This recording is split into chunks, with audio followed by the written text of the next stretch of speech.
episode 79 of Coffee and Co-Read, your source for all things literary, with Catherine and Kristen, where we believe there's nothing better than a hot coffee and an awesome book. Join us for our virtual book club where we take one book a month and dive into all the drama, adventure, and romance we can find. Hi, Catherine. Hey. So, it is new book week. I say week, month, but it's our first week with our new book. Yay! So it is September. It's our new book, and to celebrate the return to school, street cleaners. Oh. That's what we're doing to celebrate the return to school, is street cleaners? Yeah. No, to celebrate the return to school, we are reading one of our faves, Heir of Fire by SJM. It is book 3 in the Throne of Glass series. And I guess we're both super pumped about it. Yeah. What are your thoughts on this? Because, obviously it is a completed series, so there are 7 main books plus prequel novella, I say. So, what are your thoughts on Heir of Fire, in terms of the series? Yeah. So I kind of feel like this is where the story really gets going.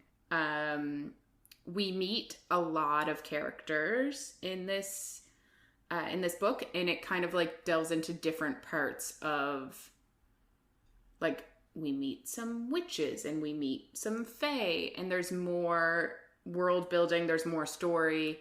I think we said before, Throne of Glass was the first released book by Sarah J Maas, and she wrote it when she was younger. And ACOTAR came out between Heir of Fire and Queen of Shadows. Okay. Which kind of makes sense when you look at Sarah J Maas's writing as a whole. The first 2 books in this series are kind of very YA, I'll say. And then this book, still pretty YA, but it's she's fleshing out the world and there's more turns, and she starts planting, I feel more specific seeds in this book. And then you get to her next book after this was ACOTAR, which is a bait and switch. There's so much in that book that is foreshadowing for the other books. And that series is really well written, I'll say.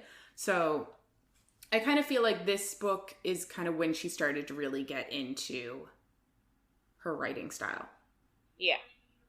And I do love Throne of Glass and I love Crown of Midnight. And I know some people don't like them as much. They are kind of more information you need to get into the real story, which kind of starts now. But I love them for what they are.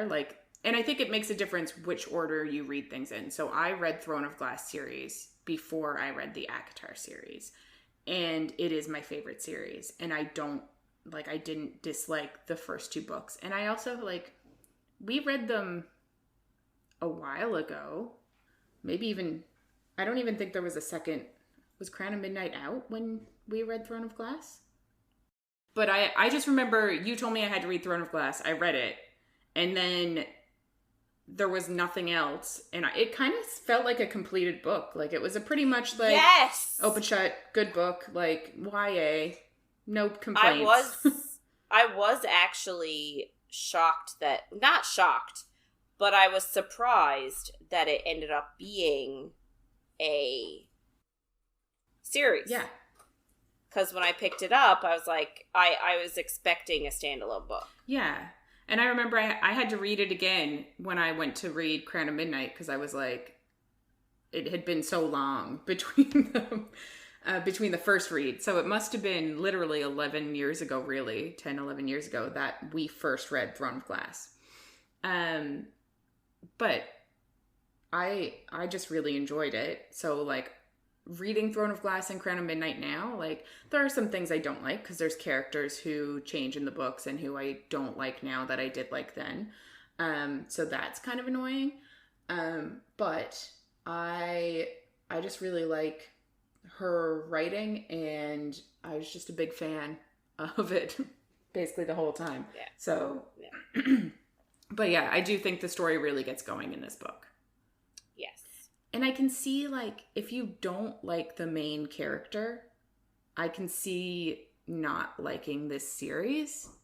I personally love her so much. Do people not like the main character? Some people don't. Oh. Yeah. So, like, if you don't like her, I can understand why you wouldn't want to read. But this book also, like, starts other point of views that we haven't had before and other storylines. Which, the first time I read it, I wanted to skip them so fucking bad. But then by the end of the book, I've fallen in love with, like, all these extra characters. And I'm like, God damn it. SJM, you've done it again. Right? Yeah. So, yeah. What about you? What are any other thoughts that we haven't hit on in that?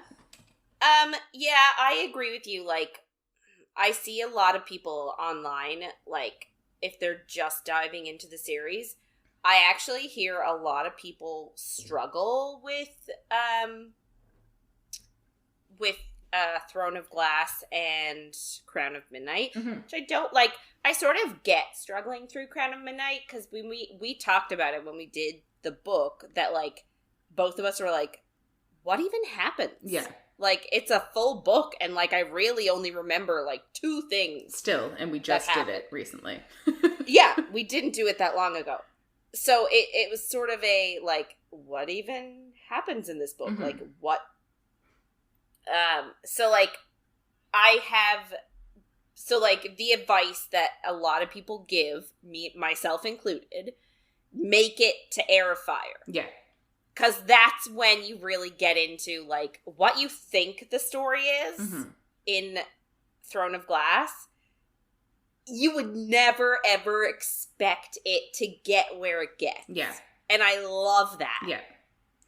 And, like, I just love that she goes through, like, I love how the main character is portrayed in this book. Like, I absolutely, like, I don't have a ton of, like, emotional trauma. Like, I've been very fortunate in my life to not have a ton of damage that I feel like I need to relate to.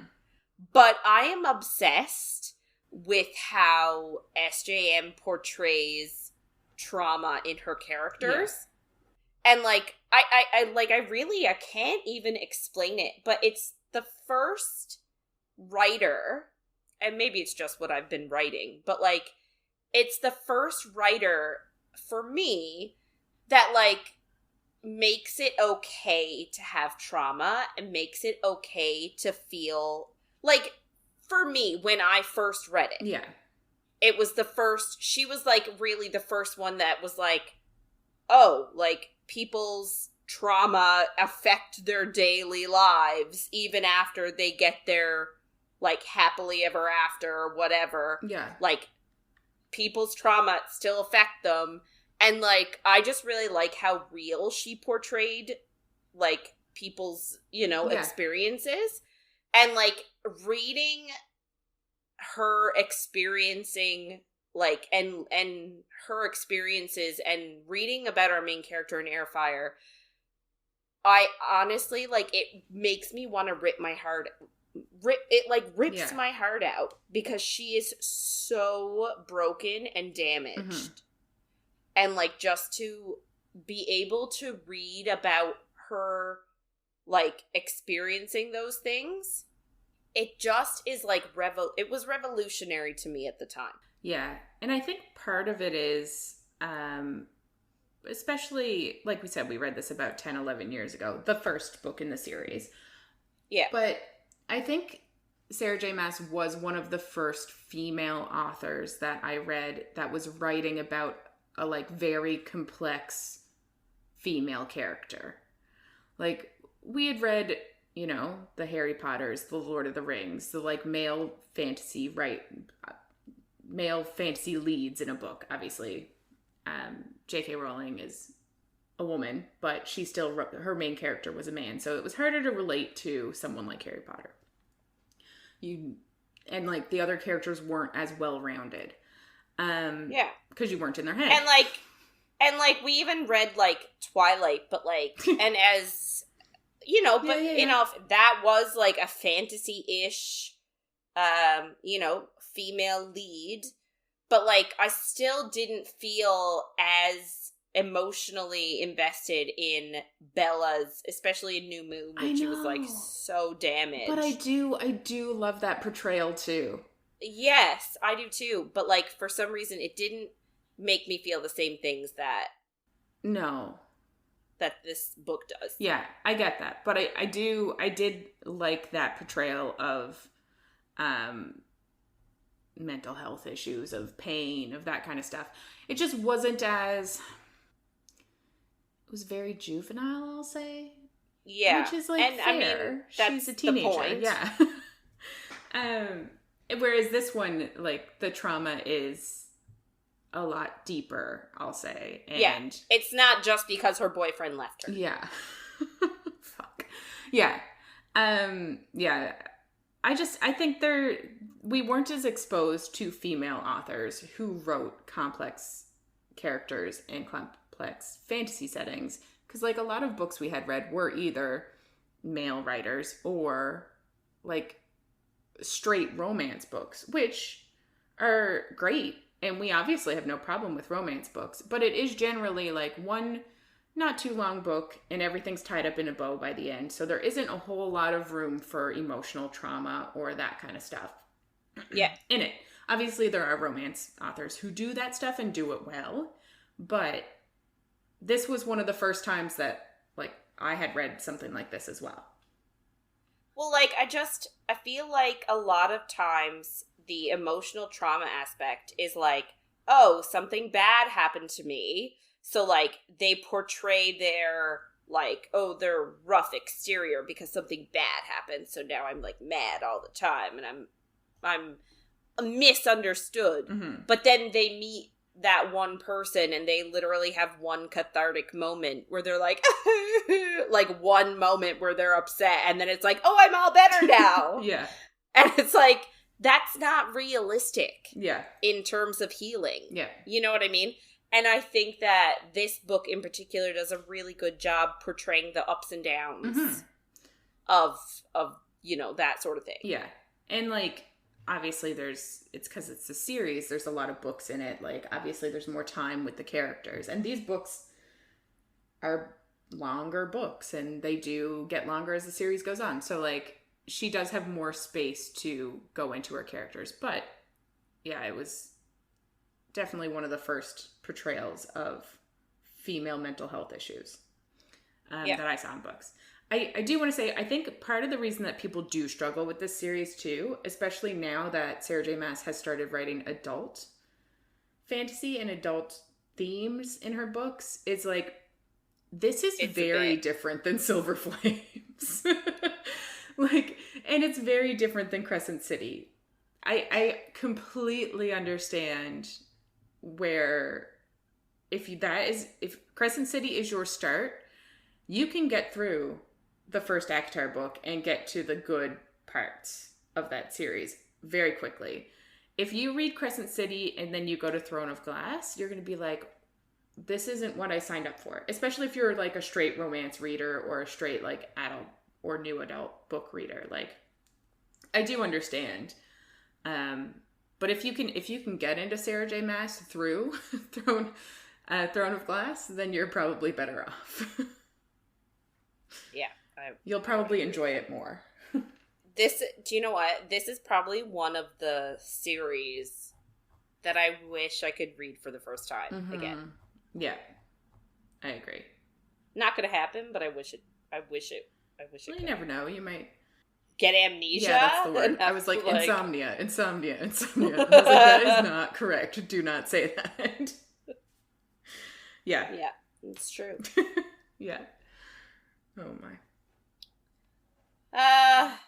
So I guess we'll get into it. Yeah. So I guess this is just a heads up. We're not a spoiler-free zone and things might get a little saucy. So this week is week 1 with Heir of Fire. We are reading chapters 1 to 14 this week. I'm not going to do a full-on huge, like, recap of Crown of Midnight, But just as a little refresher, we had our main character, Celaena Sardothian. She made a friend in the Princess of Ilwe, Nehemia. And Nehemia ended up deceasing. She died, which really destroyed Celaena because she thought she could have prevented it. We learn that she orchestrated her own demise to get Celaena acting and to get her rebelling against the king of Adarlan. There's a whole lot of stuff we discovered about word marks and word stones and word keys that we will get into as we go, because I don't want to do a huge recap on those. Yeah. She did have a relationship with Chaol, but as he left out crucial information about Nehemia to Celaena, like he didn't tell her about some things, so Celaena now hates his guts. Yeah. A little bit. But he still loves her, so he made a deal with his father in order to get Celaena off the continent, because it turns out that she is Aelin Ashriver Galathinius. Yeah, he only got her out of there because he found out that she was Fae. Yes.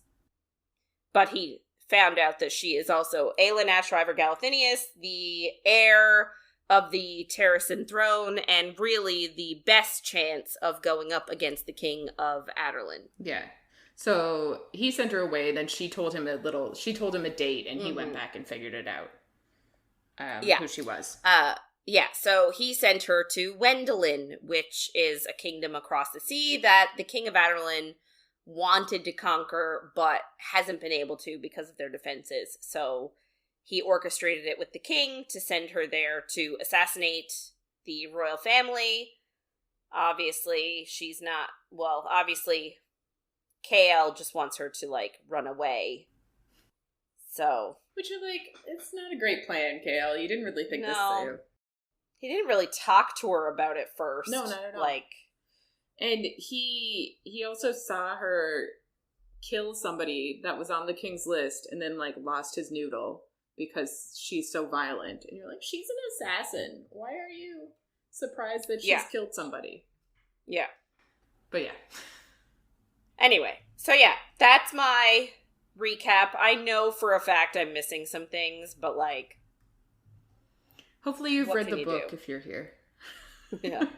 I can't recap that much. Yeah. We'd be here all day. So we we open up Heir of Fire, and first thing we get is Celaena Sardothian again. She's on a rooftop in the kingdom of Wendelin. So she's traveled across the sea. She's infiltrated the city. She's hanging out on a rooftop. And like I just said, her mission was to come here and assassinate the royal family because she is the king's assassin. However, again, in the last book, we discovered that anytime she got a job from the king to assassinate somebody, she hasn't actually been assassinating them. She's been sending them away and covering it up. Yeah. So she has no money, which I don't really understand, because wouldn't the king have, like, given her a stipend? I know, but she went over as a refugee, so she couldn't really be carrying a shit ton of money with her, I guess. I guess. And I guess that's like, true. Credit doesn't really work between castles. Yeah, well, I guess we're not in a electronic. Yeah, they don't just have a universe. credit card. Yeah, or a phone these days. Yeah, like, well, really though, tap and go. Yeah. So she's got no money. So she's just spent the last couple of weeks, like, stealing flatbread and wine from places. Which and, seems like my dream vacation. I'm not gonna lie. Stealing, No, like, not she says stealing. it's not even...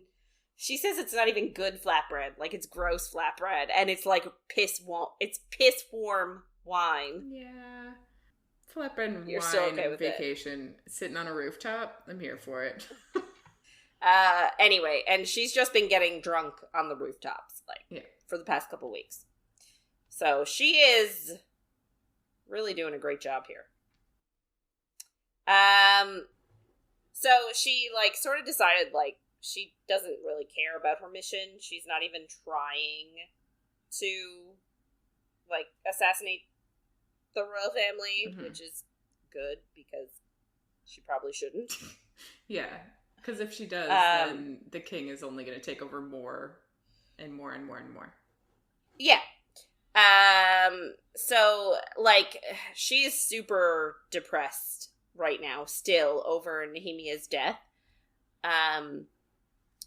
She thinks back to when Nehemia was alive and sort of their last interaction, and Nehemia called her a coward. Yeah. And once Nehemia was dead, Celaena went to her grave and made a vow and promised to free Eelway. So, in her mind, obviously she's not going to assassinate the royal family, but she does have the plan to destroy the word keys. So the word keys are pieces of a gate that can open into other worlds. And it's been used in the past to open a world that led in Valg, which are like demons. So there are 3 pieces of the gate that are now turned into keys. So she has to find them and destroy them because the king of Aderlin wants to use them to take over the world. Yeah. And, like, having a key gives you power somehow. So I guess, like, the gate is, like, infinite power source somehow. Yeah. And, yeah, it's just not a good scene. So, like, she's resolved. She's gonna find the word keys and destroy them, even if it destroys herself.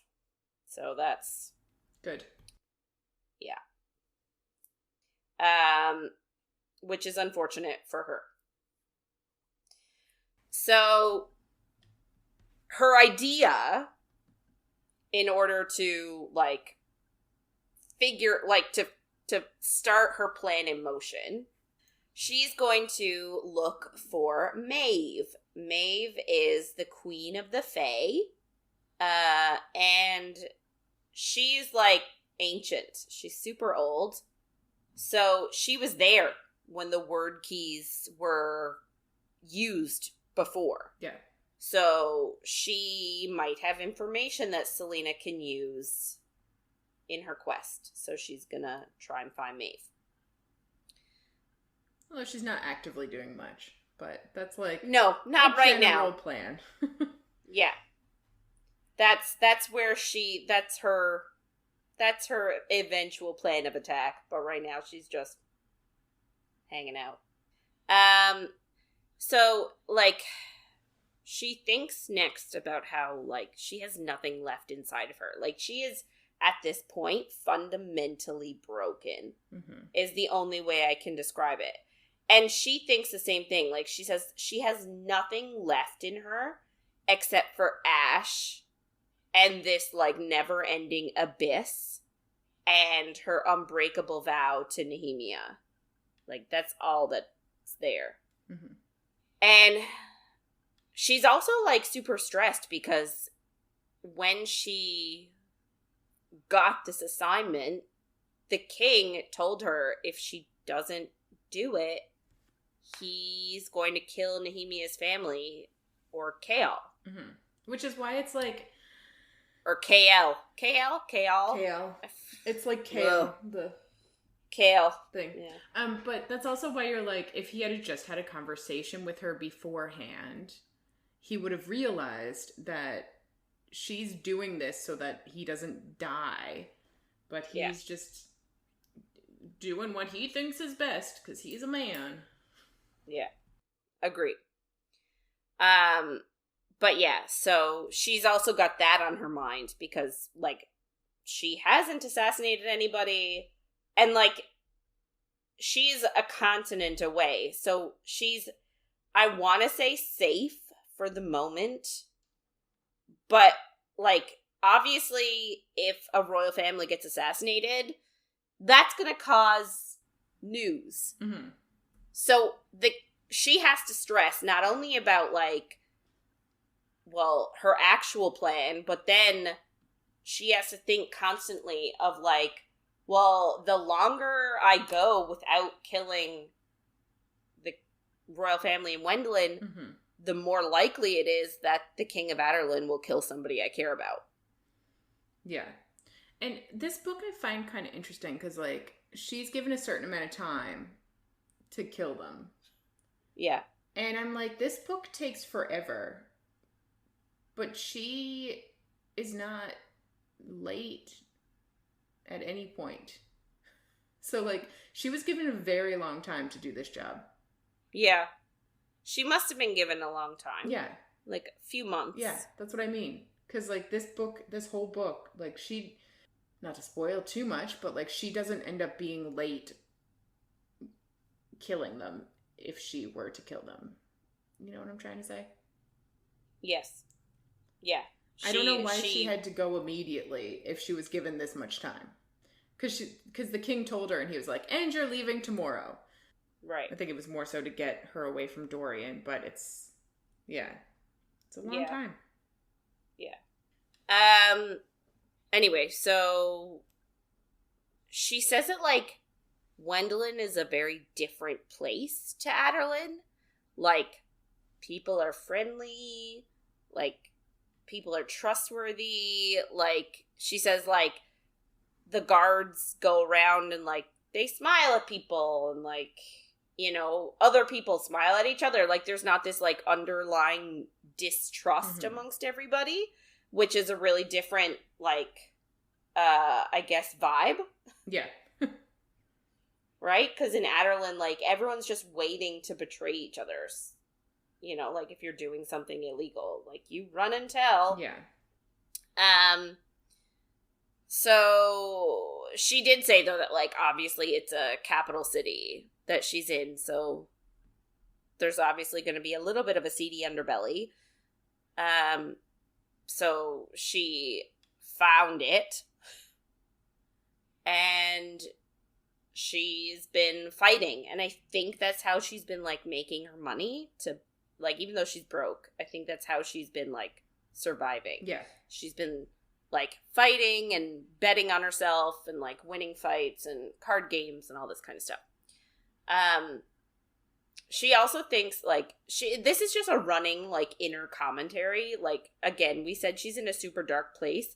So, like, she thinks of Chaol and how he learned the truth of her Fae heritage, but, like, how hollow and dark she is inside. So, like, she hates him, but she also, I think, has this, like, residual, like, she still loves him. Mm-hmm.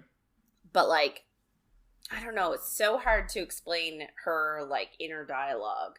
She's just, like, thinking about how, like, she is just always empty and dark, and, like, there's nothing in there. Yeah.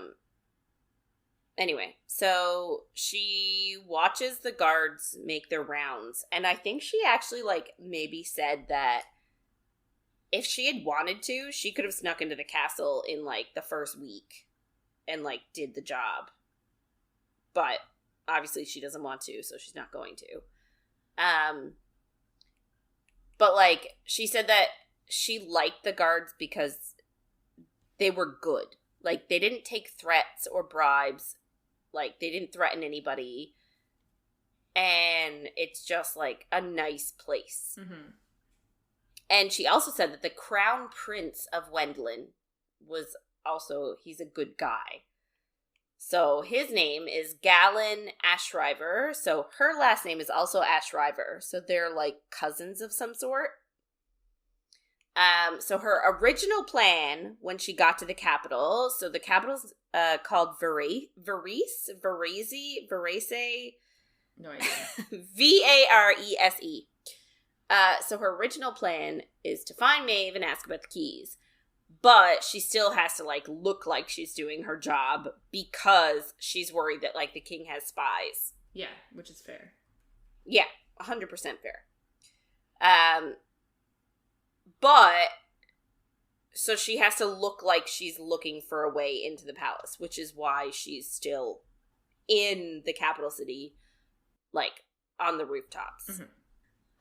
She saw Galen, the crown prince, ride out, like, he left the capital city to ride out to do some blockade running. I don't know what that is. Bringing supplies to the blockades, maybe? I don't know. Have to Google it. I'm just saying. I don't know what it is, so... It's something to do with war. Oh. Okay. I'm assuming. Okay. Oh. Yeah. Do you want to know more? Yeah. Give me all the goods. A blockade runner is a merchant vessel used for evading a naval blockade. So, I don't know who has the blockades. Is it like they're trying to get past the blockades to get refugees out of Ardalan, maybe? I'm not sure. That's a great question. Or do they have blockades to keep soldiers from coming in? Like, I guess they wouldn't. I don't know. Yeah. Don't know. Anyway. But yeah, so he rode out on his horse to go blockade running. And, like, I guess Celaena noticed, like, all the people were cheering for him and kept cheering for him until he was, like, completely out of view of the city. Mm-hmm. So, like, she said that, like, it was just such a different place than Adarlan, because in Adarlan, everyone's just afraid of the king, right? It's not you don't cheer for him, or if you do, it's out of fear. It's not out of, like, respect. Yeah, and it's kind of like we saw in the first book, like, when she came in with the crown prince,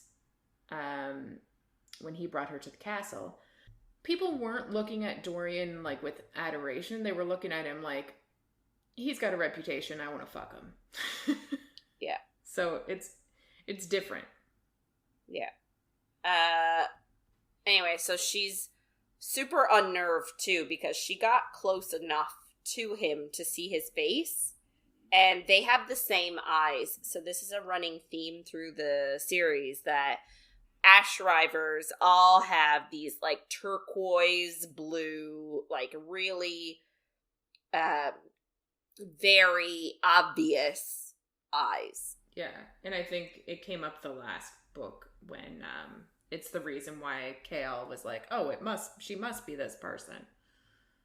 But, like, I don't understand how you didn't realize that before. Well, I don't understand how the king didn't realize. Yes. Anyway, so,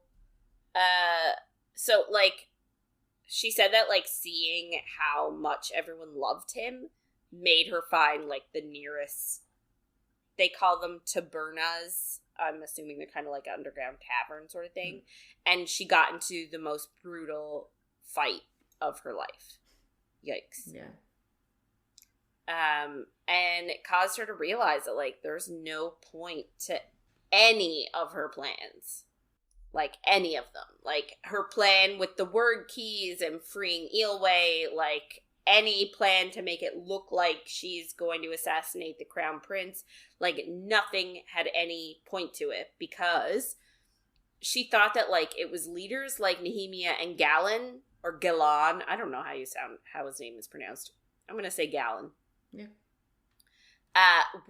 They're the ones that would lead the world to freedom. Like, not her. Yeah. And she's only one person. and Nehemia is dead and her vow is essentially worthless. Mm-hmm. And how she's just a waste of life. And thinking, like, you know, if Nehemia couldn't kill the king or couldn't stop the king, then there's obviously no way she can. Yeah. And, like, this is, like, heartbreaking. Mm-hmm. Like, this is a heartbreaking moment in the story because you just feel her, like, desperation and her depression. And you feel how, like, numb she is to everything. Yeah. Yeah. Like, nothing at all matters anymore. And yeah, it's really a good portrayal. Yeah. And it's not, I just like how it evolves in the book. Like, it doesn't just get fixed. No. Which I enjoy. Yeah.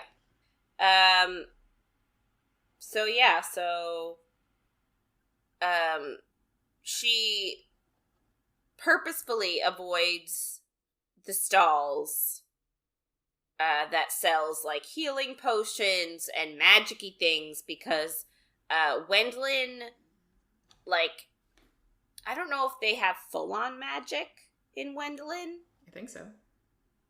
But I guess, like, they still, there's no ban on magic. Like, it's not thought of in a bad way like it is in Adarlan. Yeah. So, like, she's purposely avoiding all those stalls and all those taverns that the magic users went to because she notices that if she gets too close, she feels this, like, writhing thing in her belly. And, like, we've seen her use magic before. Mm-hmm. So she's got fire magic. We saw at the end of Crown of Midnight. And I, you know, you take that as an assumption of that's her fire magic that, like, sort of wants, it's like, let me out, use me, use me. And she's like, heck no, dude, you stay where you are, sort of a thing. Yeah. But yeah, so she doesn't want to use her magic. So since she made this whole, like, realization that she's a waste of space and Nehemia should have been the one to be alive, and, you know, if Adarlan can't, if Nehemia couldn't beat the King of Adarlan, like, there's no way she can. Like, ever since she made that discovery and made that realization, she has just been drunk up on a rooftop for the past week. Yeah. So, like, she spends her days completely drunk, and then at night, she finds a fight and just brawls every night. And she says it's just to feel something. Yeah. Which, it's sad. Like, again, it's so sad, but it's what I love about it. Mm-hmm. Like, I love just how broken she is. Yeah. Which is not creepy to say. Of course. I'm not, like, a masochist or anything. No. Anyway, so she is hungry, she's super thirsty, but she's, like, super drunk. So she's, like, slowly climbing off the roof to, like, try and find, like, food and wine. And she still has, like, a scar on her hand that is a constant reminder of her vow to Nehemia. So, like, that makes her feel like a failure. And then, like, she's still well, I don't know if she's wearing it, but she still has Chaol's amethyst ring that he gave her because she's unable to part with it. But, like, she'll use it at night to, like, play card games. And if she loses it, she'll just get it back by, like, either beating up the person after or, like, or betting for it back or doing something. Like, she'll lose it but then get it back because she can't let it go. Yeah. Like, she feels like a mess. So yeah, so, like, we're seeing this, I don't know what to call it, like, love-hate relationship with Chaol right now. Yeah. I guess it's complicated, as they'd say on Facebook. Yeah. But it really is, because she, like, obviously cares for him, and he made a mistake, but it's one she can't really forgive. But she also can't forgive herself for it either. So she's kind of just not okay. Yeah. Anyway, so she, like, goes into this alleyway and runs into this, like, vagrant woman on the street. And she thinks that, like, this tells you how far I've fallen, because the vagrant woman mistook her for another vagrant. So, like, her clothes are filthy, she smells terrible, and she's drunk in the middle of the day. So, like, she does not look her best right now. No. And she thought that, like, her day couldn't get any worse at this point, when she hears this, like, male voice chuckle behind her. So she turns around and sees that he is a fae. He's a strong, muscled male with silver hair and a tattoo on his face and green eyes. So, sounds handsome. He does sound handsome. He sounds like a daddy, like with the silver hair. Yeah. You know what I mean when I say daddy. Yeah, I do. Like a daddy. Anyway, so he also looks like a warrior, and he, like, stalks towards her, and she was a little bit, like, embarrassed, I will say, because she knows she smells and looks real bad. Yeah, for sure. And he is very handsome. Yeah. But she also says that, like, he can smell her and therefore knows, like, that she's also a fae. Yeah. But, like, she doesn't want him to announce it out loud. Like, she doesn't want other people to know. So she's, like, pretends like she knew him. And, like, oh, about time you showed up, sort of a thing. And he's like, yeah, okay. But, like, she also knew that he had come for her specifically. Like, it wasn't a chance meeting of, like, a fae and a fae. This was, he came out in search of her. And that he is one of Maeve, Queen Maeve's elite warriors. So, I guess she just follows him out. Like, no questions. Mm-hmm. Even though she's, like, intoxicated still. They just leave. And he has 2 horses already. Like, he doesn't even, like, really talk to her. No. It's like, let's go. Gone. And then they just go. Like, what if she had a house? What if she had things? Like, not even like a, like, not even a, hi, my name is. Like, we still don't know his name. And she just leaves with him. Yeah. So that's fun. So he has 2 horses all ready for them to go. Like, it's totally fine. And she wonders what his secondary form is, because all fae have one. Mm-hmm. And most of them are animal forms. Celaena sort of, I'm gonna say, like, I don't know if it's good or bad, but she got stuck with with a human form. Like, human form is her secondary form. I guess it's good. It's like, good for living where she lives and being able to hide. Yeah. Yes. But I would like to know how common that is. To have a human form as your quote-unquote animal form. I mean, I didn't think it was common at all. Yeah. It just... I thought it was, like, exclusive to her because technically she's only half fae. So I thought that's why her secondary form was human, because she's half human. Yeah. No? I don't know, because she gets the fire from her father, and then she gets water from her mother's line. Mm-hmm. So it's just like, I don't get it. I guess did her mother and father have fae forms? Do we know anything? Well, if she's half fae, isn't her mother's the one who's fae, right? Well, both of them have fae in them, her parents. Because her father is from King Brandon's, or right. not Brandon, but the queen that we saw in the last book. Celaena. Her father must be from, no, maybe not. Gavin? King Gavin's line. Which is Elena's father, isn't it? No, Brandon is her father. Gavin was her husband. Okay, then that's wrong. So she is from Brandon's, because Gavin's from line, Brandon's line. Yeah, she's not. Gavin is, Dorian's from Gavin's line. She's from, yes, okay. So her father, I think, is from Brandon's line. Yeah. And then her mother is from a different Fae line. But if she's half Fae, I guess they're only half Fae. Both of them are half Fae. But that would make her quarter Fae. Then maybe they're 3/4 Fae. Like, I don't know. But like, you don't think either of them are do they have Fae?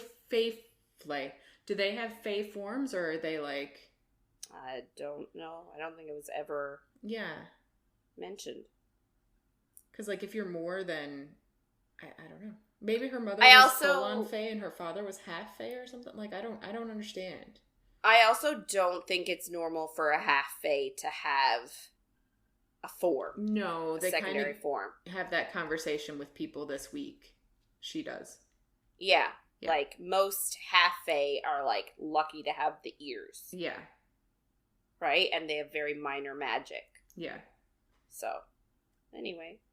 But yeah. Anyway, so she asks who he is and where they're going. He tells her his name is Rowan. And they are going to where she has been summoned. Nee. So, like, that's not really a good answer. No. But it's his answer. And we will learn that Rowan is a man of few words. He's not a chatty Cathy. No. But we stand him nonetheless. Fair. So this book, we talked a little bit before about, it's a changing POV book. So we literally jump from point of view to point of view to point of view. So our next point of view is Chaol. So he is back home in Aderlin, and he has had the same nightmare every night for a month. So, like, Celaena's been gone that long. She takes a couple weeks to cross the sea on the boat. She's been in Wendlin for, a couple weeks. So, yeah. So, like, she's been gone a while. So he's had the same reoccurring nightmare every night. He's watching Celaena stab Archer Finn, who turned out to be a rebel that thought he orchestrated Nehemia's death, when really she orchestrated it herself. But I guess Celaena still was pissed about it and killed him.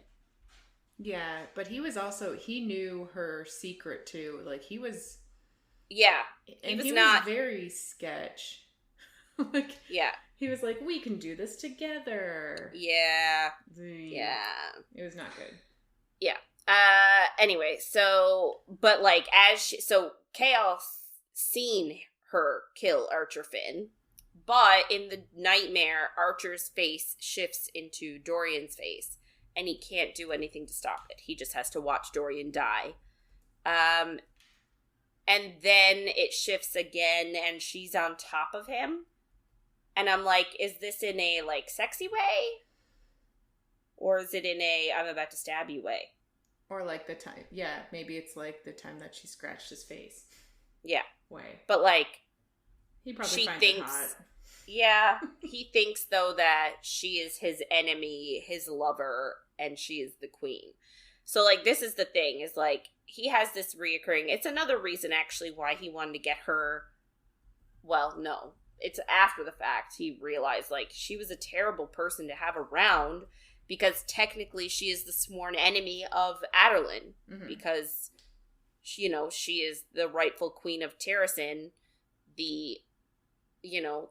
Their countries are not allies, they're enemies. So, like, she is technically Dorian's enemy, and I guess that's a big worry for him, is that she will take up this mantle and try and destroy Aderlin, Dorian included. Yeah.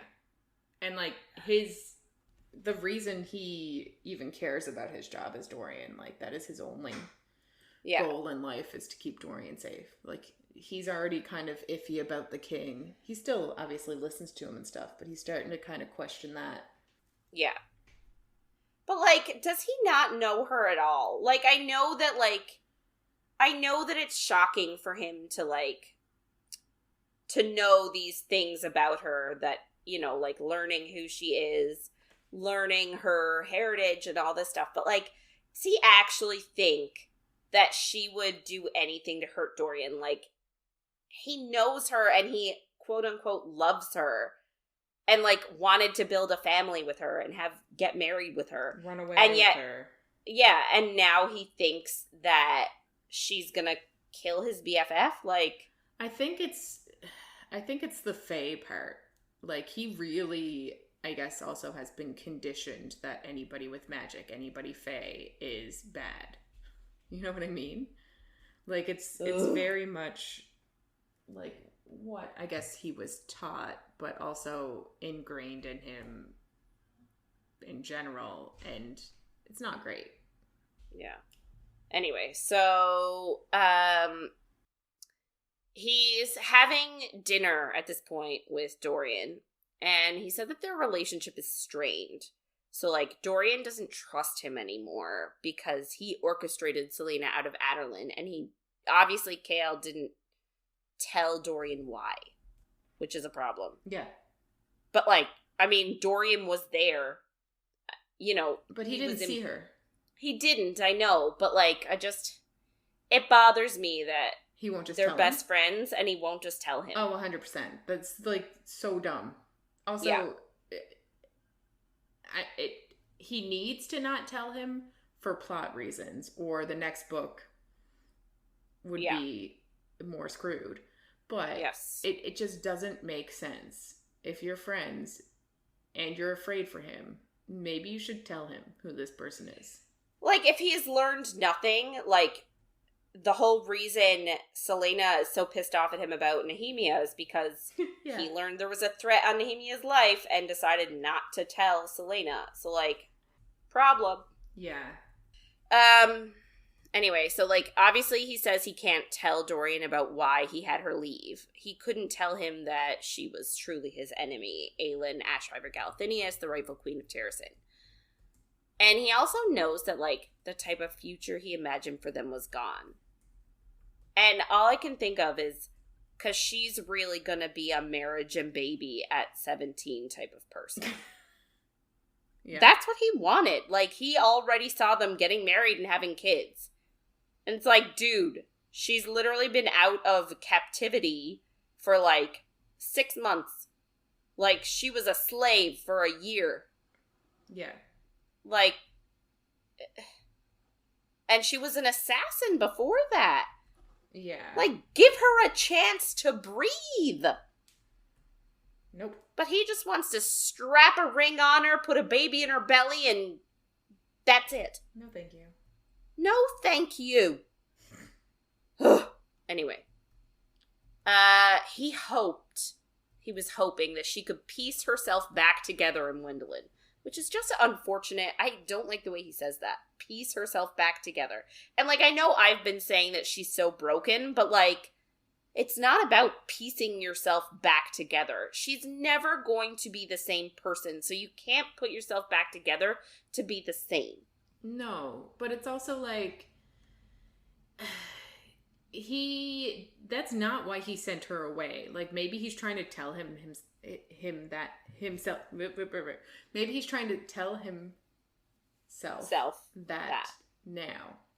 But that is not why he sent her away. He sent her away because he was afraid of her fayness.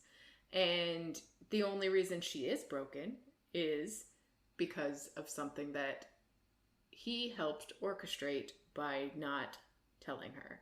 So sending her away is immediately going to get her not to want to go back to him. Because if she works through anything that she has an issue with now, he's not part of it. So she's not coming back to him. No. Chaol, like, I've seen a lot of people on social media be like, I don't know why Chaol gets all the hate he gets. Like, I don't hate his guts. And I'm like, you should. Yeah, I get it in two senses. Like, people dislike her as well, but, like, I appreciate that they're well-rounded people and they have faults. But I can't look past some of Chaol's as easily as I can look past hers. No. It's just the way it is. Anyway, yeah. So, they're, like, having a meal in the, like, a dinner in the Great Hall, and all of a sudden, Adian Ashriver walks into the room and approaches the king. And, like, Chaol gets up to, like, defend the king because Adian is walking, like, very purposefully and getting really close. So obviously Chaol's like, oh, I should probably do my job now for the first time. And, like, gets up to sort of, like, intervene just in case. But turns out that Adian Ashriver is the general of the North for Adarlan. And so, like, he's sort of stationed in Terrasen with his army, and they're supposed to, like, quell and quash any rebellions and any fighting or anything that could happen on behalf of Adarlan. Mm-hmm. He is also cousin to Aelin / Celaena. Yeah. So Adian actually has the same exact eyes as Celaena. Obviously, we just talked about Gal and Ashriver having those, like, beautiful turquoisey eyes. And Adian Ashriver is the same. He also has the beautiful turquoisey eyes. But, like, Chaol notices, I know, right? Chaol notices, like, he also has the exact same shade of hair Celaena has. And he's like, how has nobody noticed this before? Oh my god.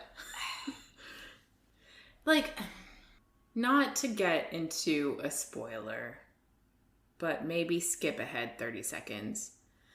Do you think the king fucking realizes? I do. He must. He's not a dumb person. I guess. I think he knew all along. I think he did. When do you think he realized, though? Do you think he realized... Like, I honestly think he knew all along. All along? I don't know.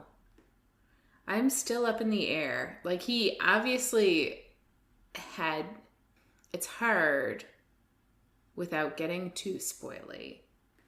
Because there's a duality to him. There is. As all people have dualities. Yeah. So the king, he approaches the king and bows and does all of his shit. And the king asks him where his legion is. So I guess Adian, who I called Aiden for the longest time. When I first read this book, I totally skipped over the I in his name. I was like, oh, she just put a token I in there. No, his name is Adian. I do like the name, though. Yeah, I love it, too. Anyway, so he asked where his legion was. So his group of soldiers, they're, like, highly skilled, highly trained. They're, like, ferocious. So they're known as the bane of his existence. Sorry. So Adian said, like, they'll be here within the week, but he wanted to come early and bring gifts, in quotation marks. And, like, Chaol's, like, most likely these gifts are, like, limbs and or heads of the king's enemies, most likely people of Terrasen. And I guess Chaol's a little bit disgusted with Adian that he's killing his own people.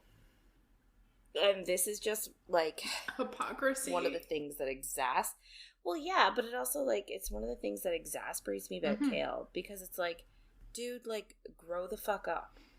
Like, you don't trust Celaena because she's Fae and because she's the queen, but, like, you didn't you didn't realize she was an assassin when you knew she was an assassin. Like, you were like, ew, you actually kill people.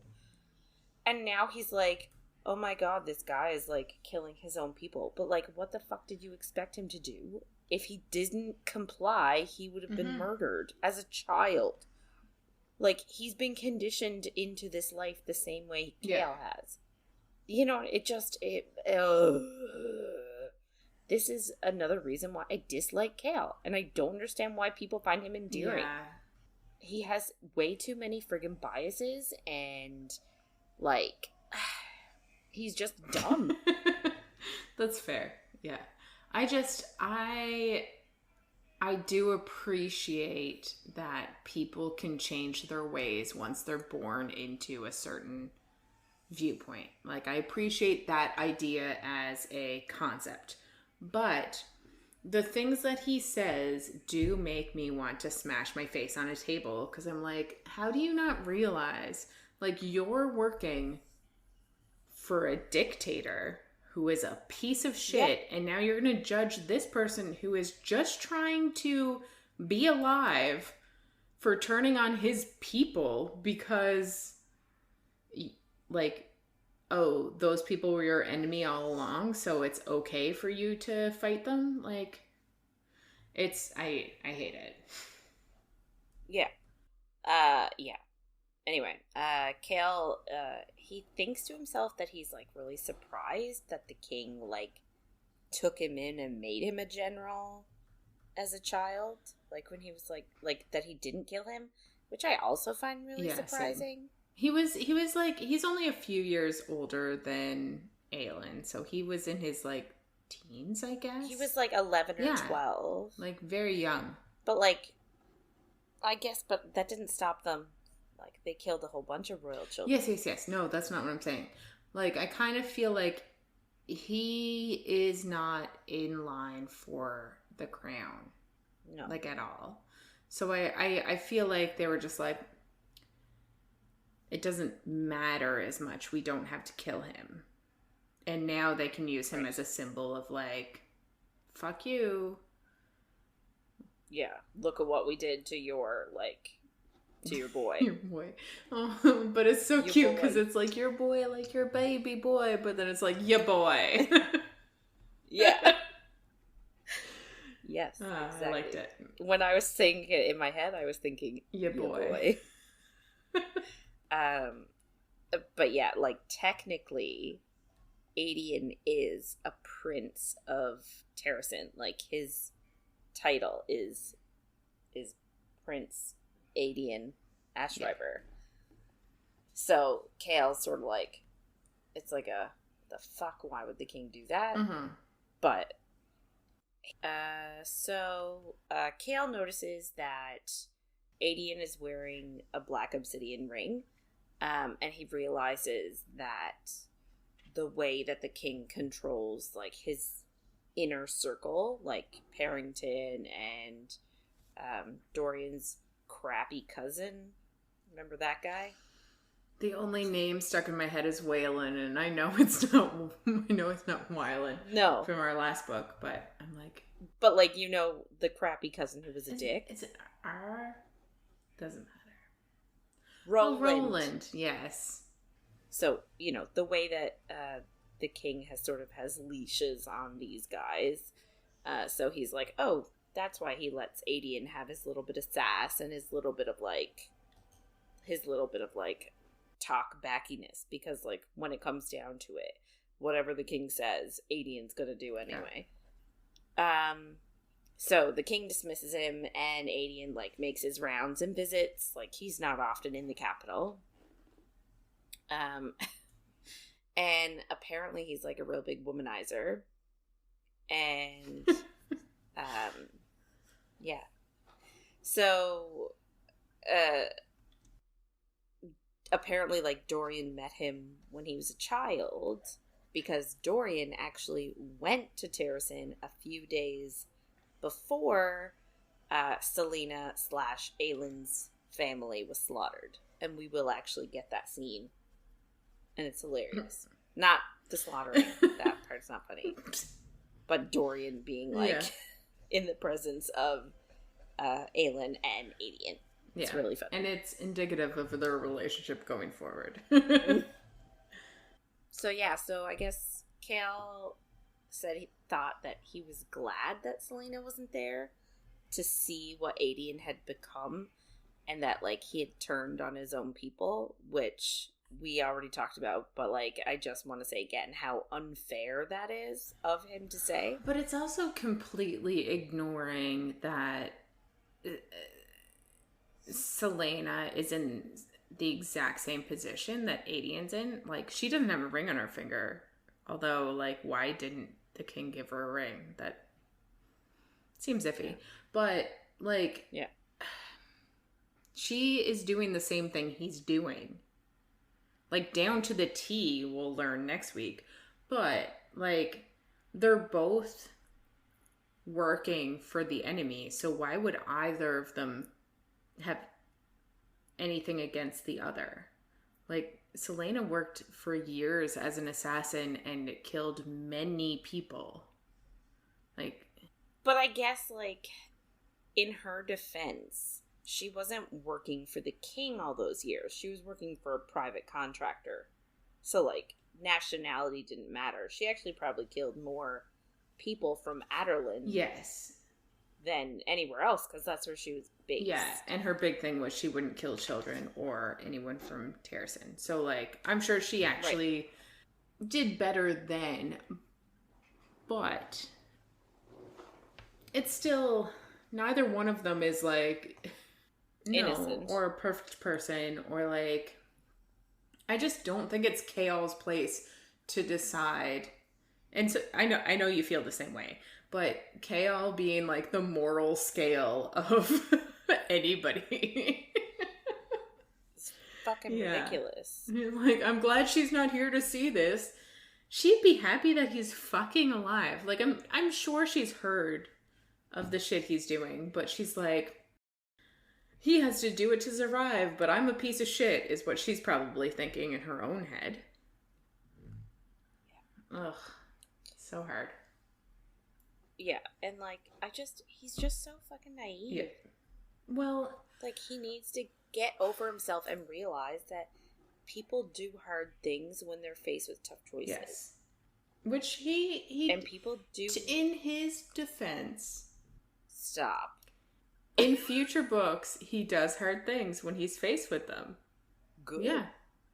He grew, he learned. I don't forgive him for his shit, but he does. No. He does. And he's the oldest out of all three. And the fact that he, like, killed someone, lost his mind, and then you're like, how are you the captain of the guard? I'm never going to get past that. Like, there must be, like, a captain of the guard for Dorian, who's, like, growing up with Dorian, will be the same age so that Dorian is not left alone, And there has to be, like, an actual captain of the guard that, like, is the king's. I know. We hope, but I don't think it's. Can you be the captain of the guard? That is a hard sentence. I apologize. But how can you be the captain of the guard without any battle experience or life experience or... But, like, the king must have purposely picked someone incompetent. Yeah. It's the only... And Chaol's like, oh, I'm the youngest captain of the guard. Like, what a super accomplishment. Meanwhile, the king's like, who can I pick that would be the most useless? Ah, yes, my son's best friend. True. Yeah. But I guess he could be more useless. Could he? He could have not killed Cain. Could he? It's a low bar. The bar is, like, so low, a chihuahua could not hula hoop under it. You mean limbo? Yeah. I mean limbo. Yeah, no, we're gonna be talking about this so much, how our dislike for Chaol is, like, fueling our way through this book. Like, every time it's his POV, my eyes roll. And, like multiple times. I just don't care. Know. And And he's got such, like, a crisis of, like, moral conscience this entire time. And I'm like, do you know who you work for? Yeah. Like, in my chapters, I hate it. if something happens to him and I'm like, I'm just gonna lay this down because I need to get the will to read through to care about what happens to him so that I can get to Celaena's point of view, because that is what matters. Yes. I do feel bad for Manon in this book. She grows on me in later books, but in this book, I'm like, I don't care. I don't care. New character, get the fuck out. It's true. It's so hard when you compare it to, like, Celaena's. Like, that's who you want to follow. Yes. Like, her story is so interesting, and all of her scenes are so interesting. You're like, get me back there. So, like, yeah, you're just like, Manon, I don't care about you. Go away. Dorian, I don't fucking care about you at all right now. Like, as much as Dorian grows on me too. I don't hate his guts the same way I hate Chaol's guts. But, like, and Chaol's POV, I'm like, just get the fuck out of here. I'd rather have Adian's POV. God, I love Adian. Right? Yeah. But he's also, like, he gives us insight into Aelin/Celaena, and that is, like, the only thing that matters in my life. I guess we're biased. Yes. We are a biased podcast towards Celaena Sardothian / Aelin. So. Ash Driver Galathinius. Yeah. Sorry, guys. Yeah, that's fine. I'm okay with it. Me too. If you guys have any insight onto why you don't hate Chaol, let us know. Even if it's spoilers, we've read everything, so. We've read everything, yeah, so we're okay. And, like, to be fair, we know what he does and what happens in later books. We just don't give a fuck. Yeah, I just... like, I try. I do try. And I try in this podcast to be, like, a little more reason sometimes than you want to be. But I just... Meanwhile, I'm like, I don't fucking care. I don't like him. I just can't sometimes. His prejudices against Faye and his fear based on nothing. And his judgment, he's so judgy. Yeah. Yeah. Well, even when he met her as an assassin who was, like, a slave, his judgment there, and then he was like, oh, you're actually a real person? And then you're like, what about all the other slaves? Like, why don't you care about any of those? And he's like, yeah. Oh, I didn't think. And you're like, we understand you didn't think. You're also a child, sure. But, like, you can't just get, like, dismiss everybody. Thousands of people. Because you want to. Yeah. Welcome to Chaol Bashing 101.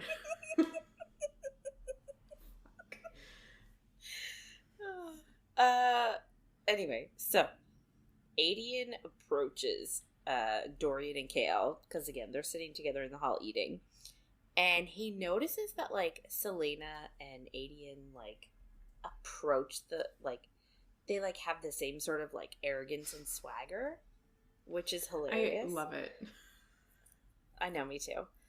He asks, like, I guess Chaol asks, like, how are things in Terrasen? And Adian says, oh, it's fine, like, he's like, he actually said, like, hunting the rebels is okay, but he hoped to come to the south.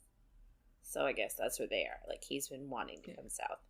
Another interesting tidbit is that he actually possesses the Sword of Orinth.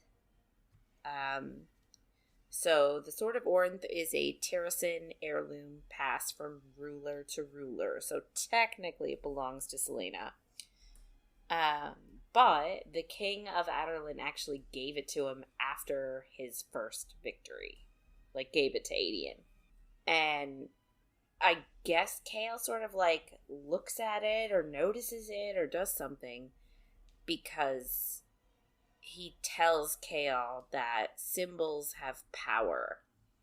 And he would be surprised what the fact that he has the Sword of Orinth does a lot to convince people in Terrasen, like, convince them, like, don't uprise, like, don't rebel, like, it's a symbol that shows, like, hey, I'm still one of you, even though, like, he's not, in quotation marks. So we get a little bit of backstory on Adian. So we already know that he's an Ashriver because he has the eyes. He is not a Galathinius. So he is a descendant of Maeve, who is one of the 3 Fae Queens. Also known as the goddess Diana, who is the Lady of the Hunt, who we know in Throne of Glass. Celaena was, like, super, like, off. Like, remember, she was presented during, like, a ceremony with the arrow of Diana. The children were blindfolded and went around and gave her an arrow. Yeah. Yeah, and she was like, shit. But, so, this is why. It's from the Ashriver side. But, like, Chaol's still, like, disgusted with Adian. And the fact that he knowingly kills his own people. And he was like, oh, Celaena refused to do that. And again, it's like, get the fuck off your high horse, Chaol. He's just... When you're, like, when you are faced with that decision to have to kill your own people or like, you know, like, in the grand scheme of things, like, fine. But you have not had to make that choice, so don't be fucking judgy. No. It's like quintessential white privilege. Like, Chaol is judging people based on the fact that he has lived a privileged life, that he hasn't had to deal with any of this. Like, I know it's obviously not exactly the same, but it is, like, you can tell that he feels like he hasn't had the best life, because, like, his father is a piece of shit, and, like, he's not a lord, and he's not this, but, like, he worked his way to the top of what he did, for sure. But that doesn't mean that other people, based on where they are in their life, had it worse than you. It's, like, not a great analogy, because, obviously, Aelin and Adian are also white people, so it's, like, not the best. And also royals. Yeah. Well, royals of kingdoms that have, like, been persecuted and, sacked, But, so it's not, obviously, a great analogy, but it is, like, when it's hard to picture what white privilege looks like because you're a white person that doesn't have life on a silver spoon, you can, like, maybe look to this and think, hey, sure. Yeah. So Adian asks Chaol about the king's champion, because I guess news traveled far to him. And he prods Chaol about it, and he's sort of like a little bit of a dick about stuff. Anyway, so, like, Adian's being a little bit of a dick, but, like, remember, Celaena, like, puts off that swagger and that little arrogance to, like, shield herself and to, like, hide who she really is. So, like, just the fact that Chaol said that, like, Adian has that same, like, sort of swagger and arrogance, like, obviously we see the parallels that he's doing this to hide who he really is. Like, come on, people. You're like, Chaol, it's a very obvious parallel. Because you were the closest with her. Yeah. Ugh. Anyway. He also asked about, like, the witch matron, Baba Yellowlegs, who was killed on sight. And that, like, pisses Dorian off. Which I don't really know why. Yeah, I'm not really sure. But it does. So, like, that makes his magic start to, like, come to the surface. And obviously, like, that's the worst thing that could ever happen. Because if his magic comes out, his dad will be pissed. And they're also, like, in the Great Hall. Like, this is not the time or place. Yeah, that's true. So, like, Chaol, like, excuses both of them. And Adian invites them to a party he's having tomorrow. But, like, Chaol is, like, not having any of it. But he also, like, he doesn't want Adian anywhere near Terrasen. Because I guess, like, I don't know if he's feeling, like, a little bit of, like, responsibility for Celaena's people because... He sent her the fuck away? Well, and mostly also because he loves her and, like, still, still wants to be with her? I don't know. So, like, I'm like, is he thinking maybe he could eventually be king? And, like, should be responsible for these people? But, like... Oh, I don't think he's thinking that far ahead. I don't think. Based on, like, the future of him, I don't think... God. Dear Lord, please stop. But, like, I don't think he's thinking of it that way. But I think he's accepting responsibility for the Terrasen people right now because he loves Celaena and they're her people. Yes, which is fair, but I don't think I know. Although it would make sense as to why I just hate it. I don't know. I can't. Yeah. Anyway, so he doesn't want Adian anywhere near Terrasen, but also anywhere near Celaena. Luckily she's gone. So, yeah. So Dorian and him leave, and Dorian asks, like, why did he really send Celaena away? And Chaol can only tell him that it was to do what needed to be done. And it's like, dude, this is your best friend from, like, birth. Like, the guy was also in love with her. Like, you can tell him. He has magic. Like, he's not gonna go and, like, tell anybody. Yep. It's just like another case of Chaol, like, not placing his trust in the right people. He should have trusted Celaena with the information about Nehemia. Mm-hmm. He didn't. He should be trusting Dorian right now with the information about Celaena, and he isn't. And all it does is push people away. Okay. Finally, we're leaving Chaol now. Thank God. And we are meeting our new character, Manon. So she is a constant in the books from now on.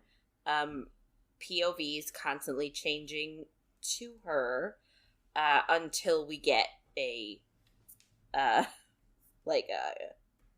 what do you call it? When they all mix together. Rendezvous? Like once, yeah. An endgame? So if you don't like her, you just gotta suck it up because she's around. She's not going nowhere. She'll grow on you, I promise. I didn't will like grow her on either. If you don't like her, it's okay to not like her, but like, give her a shot.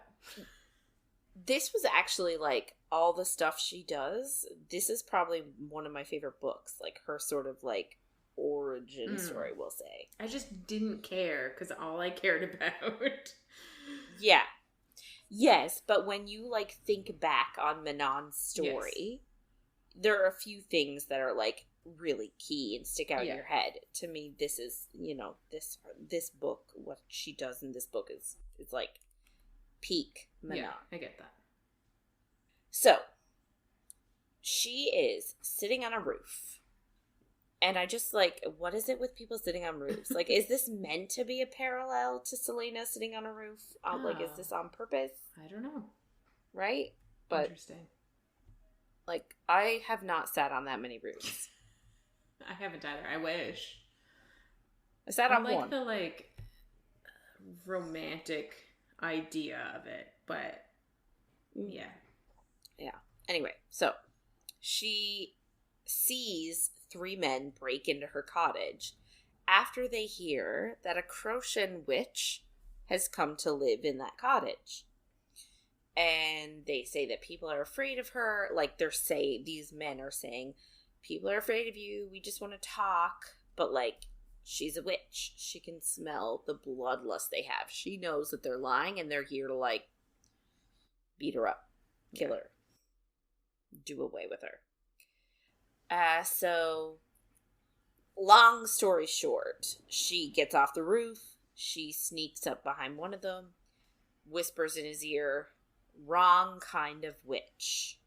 So in this series there are, I'm saying, 2 major kinds of witches: the Crochan witches and the Ironteeth witches. So she's an Ironteeth witch.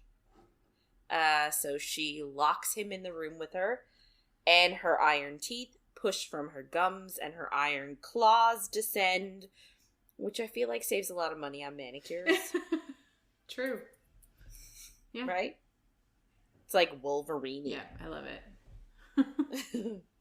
And he's like terrified of her and starts praying because I guess the Ironteeth witches have a certain reputation that's different from crochet witches. Makes sense.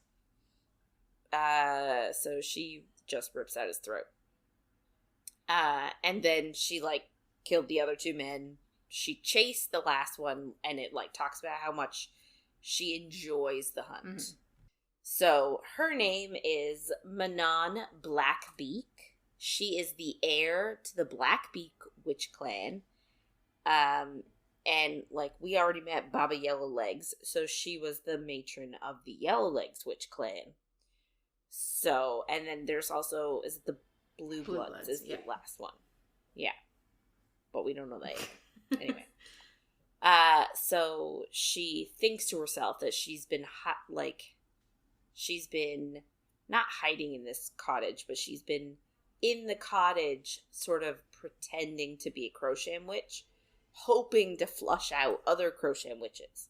Because Ironteeth witches have sworn to hunt and kill all the crochet witches. Crochans are like healers and wise women, like white witches, like good witches. Mm-hmm. But the Ironteeth have like hunted them down in their mind to the verge of extinction.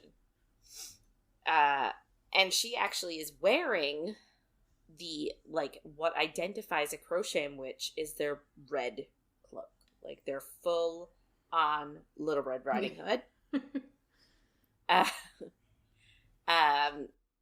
And she's wearing one that she actually took off of a crochet witch over 100 years ago that she killed. And apparently all crochet witches get the red cloak after their first period. So like you and I should have our red cloaks, and I don't know where they are. That's true.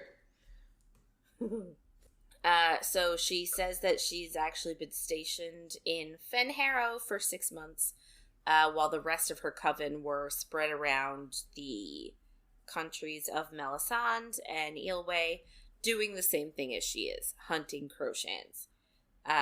So, like, that's sort of their mission.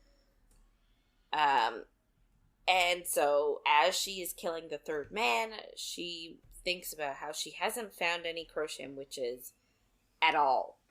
But this is the first quote-unquote fun she's had in months. So, like, she's bloodthirsty. Yeah. Like, she thinks killing people is fun. Yeah.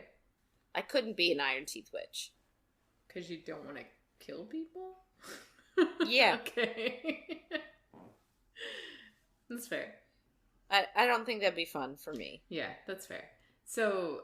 I just don't think I'm that scary. You would be if you had... Wolverine claws. Yeah. I'd be like, hello! But I think it's next week, so... Tiny spoiler. But next week she says... They like blood like humans like wine. And I'm like, fuck it. I'd be an Ironteeth. I'd have to be. I mean, I would be. I don't like, I mean, I assume if I grow up that way, like, as the way I am now, I'm not tough enough. That's fair. Anyway, so that was our first little glimpse into Manon, our bloodthirsty, lovely witch. And I'm here for her. We'll go back to Celaena's POV, which is who we want all along. So they had passed, her and Rowan had finally passed into Queen Maeve's land on their horses before they stopped for the night. And, like, they did not talk to each other at all. Which I, like, is hilarious. But I wouldn't be able to do it. Yeah, it'd be a lot. You know me. I am so chatty. I hate silence. Yeah, it would be weird anyway, but like for you it'd be even worse. Yeah, I feel like you would totally be fine with it. I probably would be fine with it, yeah.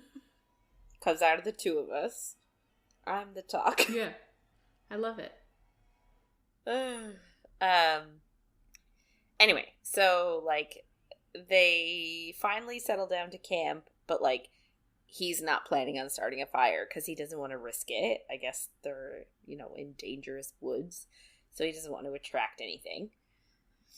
She sees 3 pairs of small glowing eyes staring at her from a tree trunk. And the only reason I'm mentioning this is because they're like the little folk, like the little, like, I don't really, like, they're not fae, they're the fairy. Yeah, it's what I think of when I think of fairies, when I don't think of, like, fae that I want to lick them. Muscly men.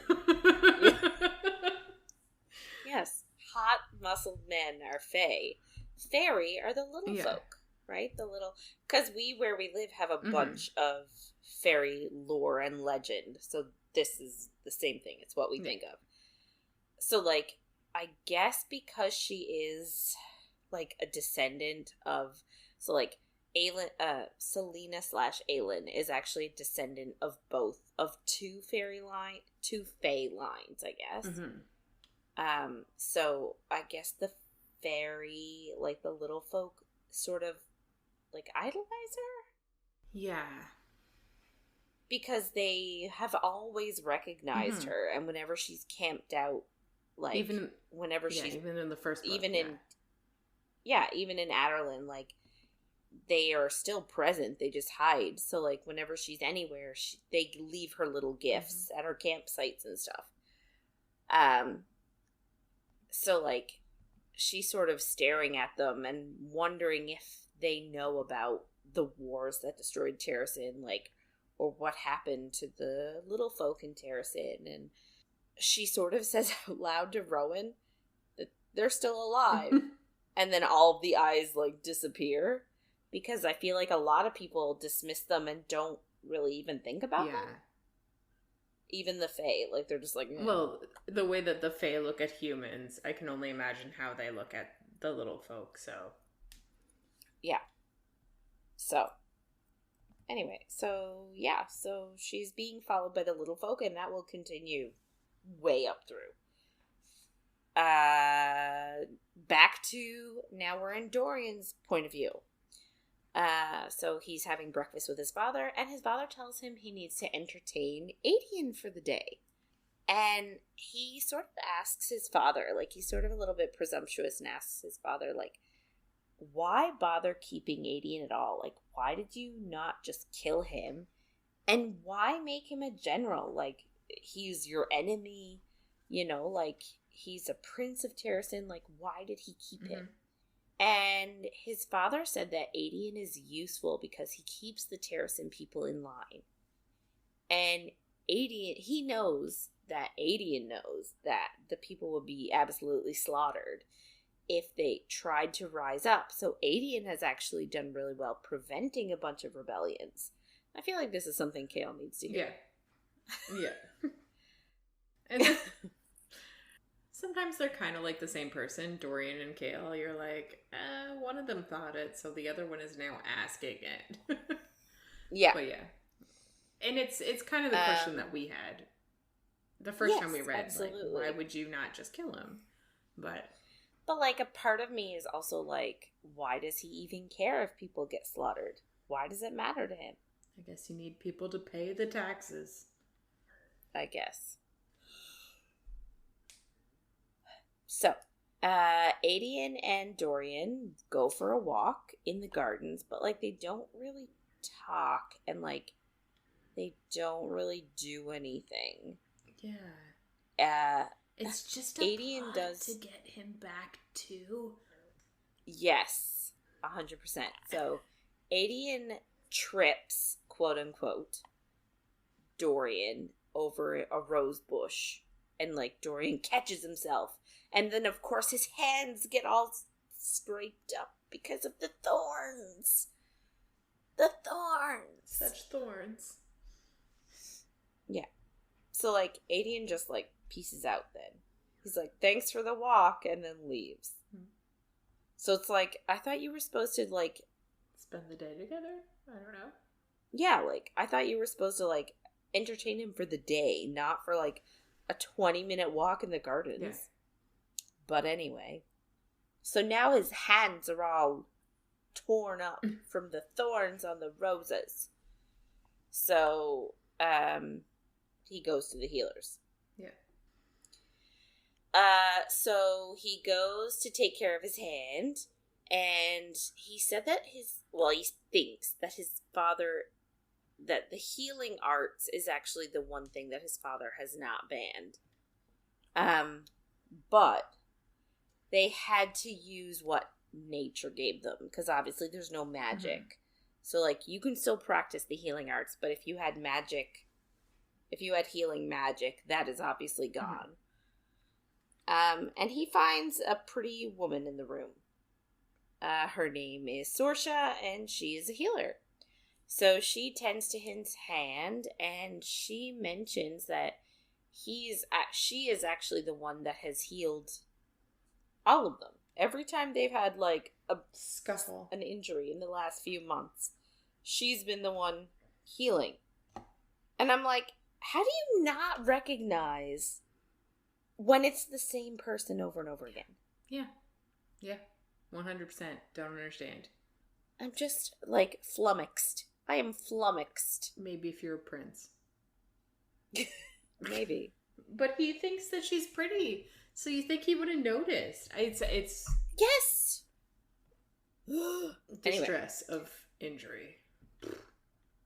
So, like, he's sort of like, oh, you've healed all of our injuries. Like, oh, that you don't think that our injuries were strange? Or he's nervous that she, like, noticed the weirdness and, like, reported it to her superiors. And which we should have been thinking about before now. Right? Before seeing her.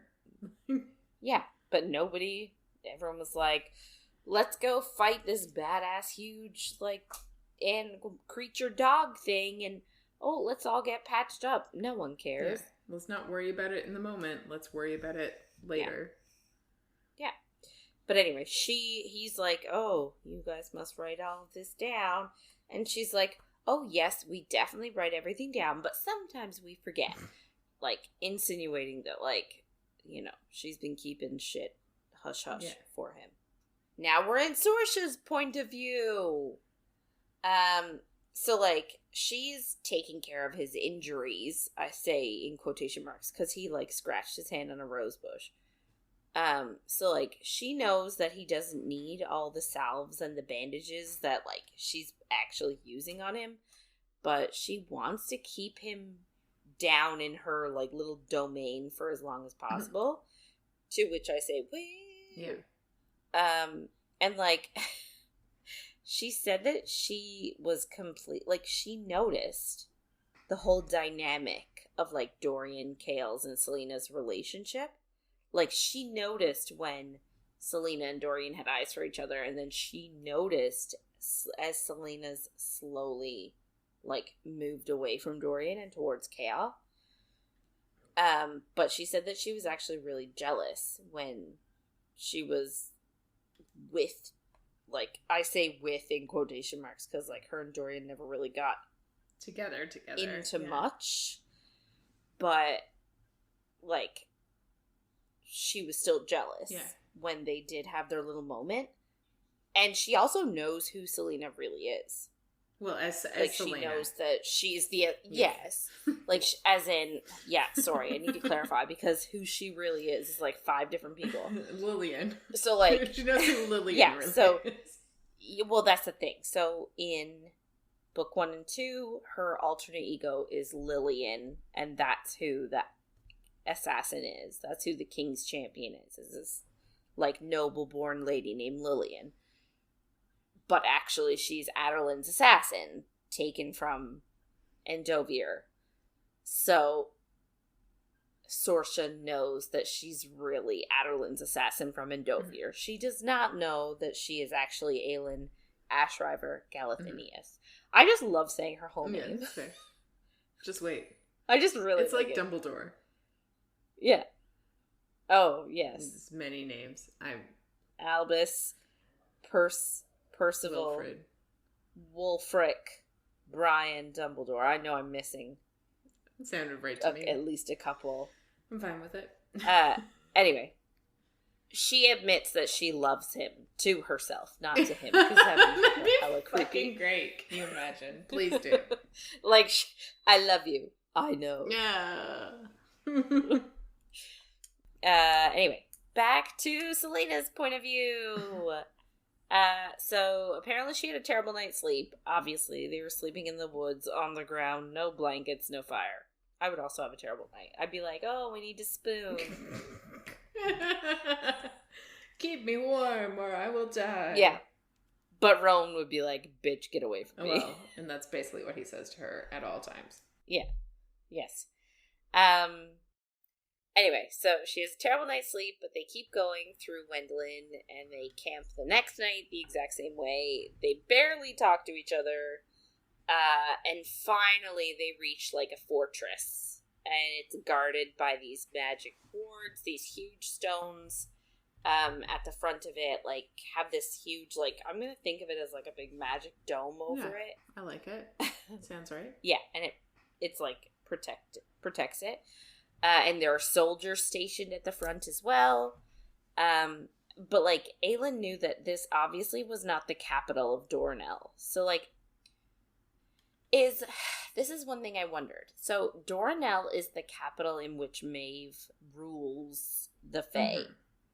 Is Dornell technically still in Wendelin? So does Wendelin technically have two capitals? The human mortal capital of this Verisi, and then the Fae capital of Dornell. It's just something I wondered. Yeah, no, I completely understand, but also the map at the front of the book, I can't understand. Because if she had to go by sea... Anyway, so Celaena's a bit confused, because she totally thought they were going to Dornell. Of course. And they're not. They're at this fortress. So Rowan brings her inside to an office, and obviously Queen Maeve is there.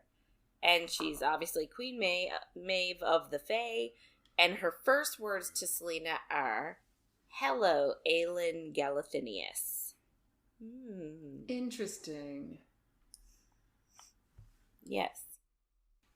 So, Celaena tells her that Aelin Galathinius is dead, and Maeve just responds with that she shouldn't bother lying.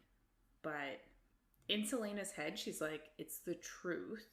Like, the princess that is Aelin, she doesn't exist anymore. Which is kind of another, like, look into how her mental health is doing. But, like, she also hasn't thought of herself as Aelin Galathinius for, like, years and... Since she was a child. So, of course... And, like... Yeah. Like, half of her life. Like, she was 8 when her parents died, and she was taken in by the king of assassins. So, like, that means for half of her life, at least, she has been going by Celaena Sardothian, not Aelin Galathinius. So, like, it must be such a... whiplash. A leap, I'll say, for her to be like, oh yeah, that's me. Yeah. And it's also like, the first few years of your life, you don't know shit. So, like, obviously the most recent years are going to take precedence in the things that she's lived as and has established herself as. But she also just knows she isn't really ready for this meeting. Like you said already, this was her plan. Meet with Maeve, figure out about the word keys, be done. But yeah, she wasn't actively working to do that. And now she's here and she's like, shit, I wasn't ready for this. No. But... Well, and she had sort of thought about, she had given up. Yeah. Like, for a week, she's just been like, I don't care about anything. Yeah. Yeah. Which is fair. But now she's like, okay, I'm here. Maybe I can figure something out. But she obviously sees Maeve and, like, she looks beautiful and she has black eyes, and there is a barn owl on her shoulder. Not to empathize anything, but so she's looking at her and she's so intimidating, and she just like ends up walking backwards, but she ends up pushing herself against Rowan like he's a wall because he's not moving. Woo! I'd push myself up against that wall. I would too. It's and we're gonna get into it, and we're gonna get into the problematic parts of this too. Like, we are not going to brush past them. We did it in our last book that we read. We talked about the problematic shit. It was still hot. There's problematic shit here too. It's still hot though, but we know it's problematic and we will talk about it. Yeah. Disclaimer. But this is fiction, people. So yes. Like, we can be a little bit more fantasy-ish. Yeah. So yeah. And nothing bad happens now, but Maeve tells Celaena that Prince Rowan, we didn't know he was a prince before now. We did not. But Prince Rowan is from Mora's line and is an extremely distant relative of hers, which I don't think we really needed to hear that. No. But, okay. But I mean, yeah. You never want to hear that you're related to like a super hot person. No. And like, I get it. It's like related, like, if you go back, maybe all people are related depending on what you believe in. Like, yeah. Sure. Especially like the Americas, well, like, so many people came over and then they had many people and we are from them. So I get it. But still, I don't want them to be like, and you are very... Like, we both live in Newfoundland and Labrador. Like, we're very distant relatives, I'm sure. It's just, it's still weird. Yeah. But... Yeah. I don't know. I don't think it was necessary to say it. We obviously are just gonna blow past it. We're gonna forget it. Yeah. Although you're not doing a very good job blowing past. Listen, I can't with integrity blow past something when I'm gonna pick other people's books apart. But so yeah. Then Maeve tells Celaena that she's been wanting to meet her for a long time, but her parents disobeyed by eloping, and Maeve says that her parents' bloodlines shouldn't have mixed. So that's interesting. That means something, I'm sure. But also, her mother apparently promised to bring Celaena here to meet Maeve. And obviously, at that point, she promised to bring Ale in there to meet her. Like, I guess while she was pregnant, maybe.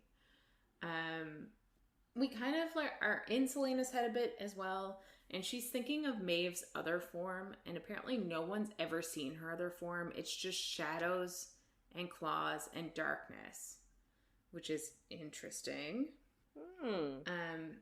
But Maeve then tells Celaena that she's heard much from her spies, and she starts to like talk about things from her past, and then she starts to bring up Endovier. But Celaena cuts her off because she doesn't want Rowan to know about her being in Endovier and to pity her or to like look at her differently, which is obviously pride. Is this a Pride and Prejudice retelling? Like she has the pride and he has the prejudice against a princess human or half-fae. I'm not convinced.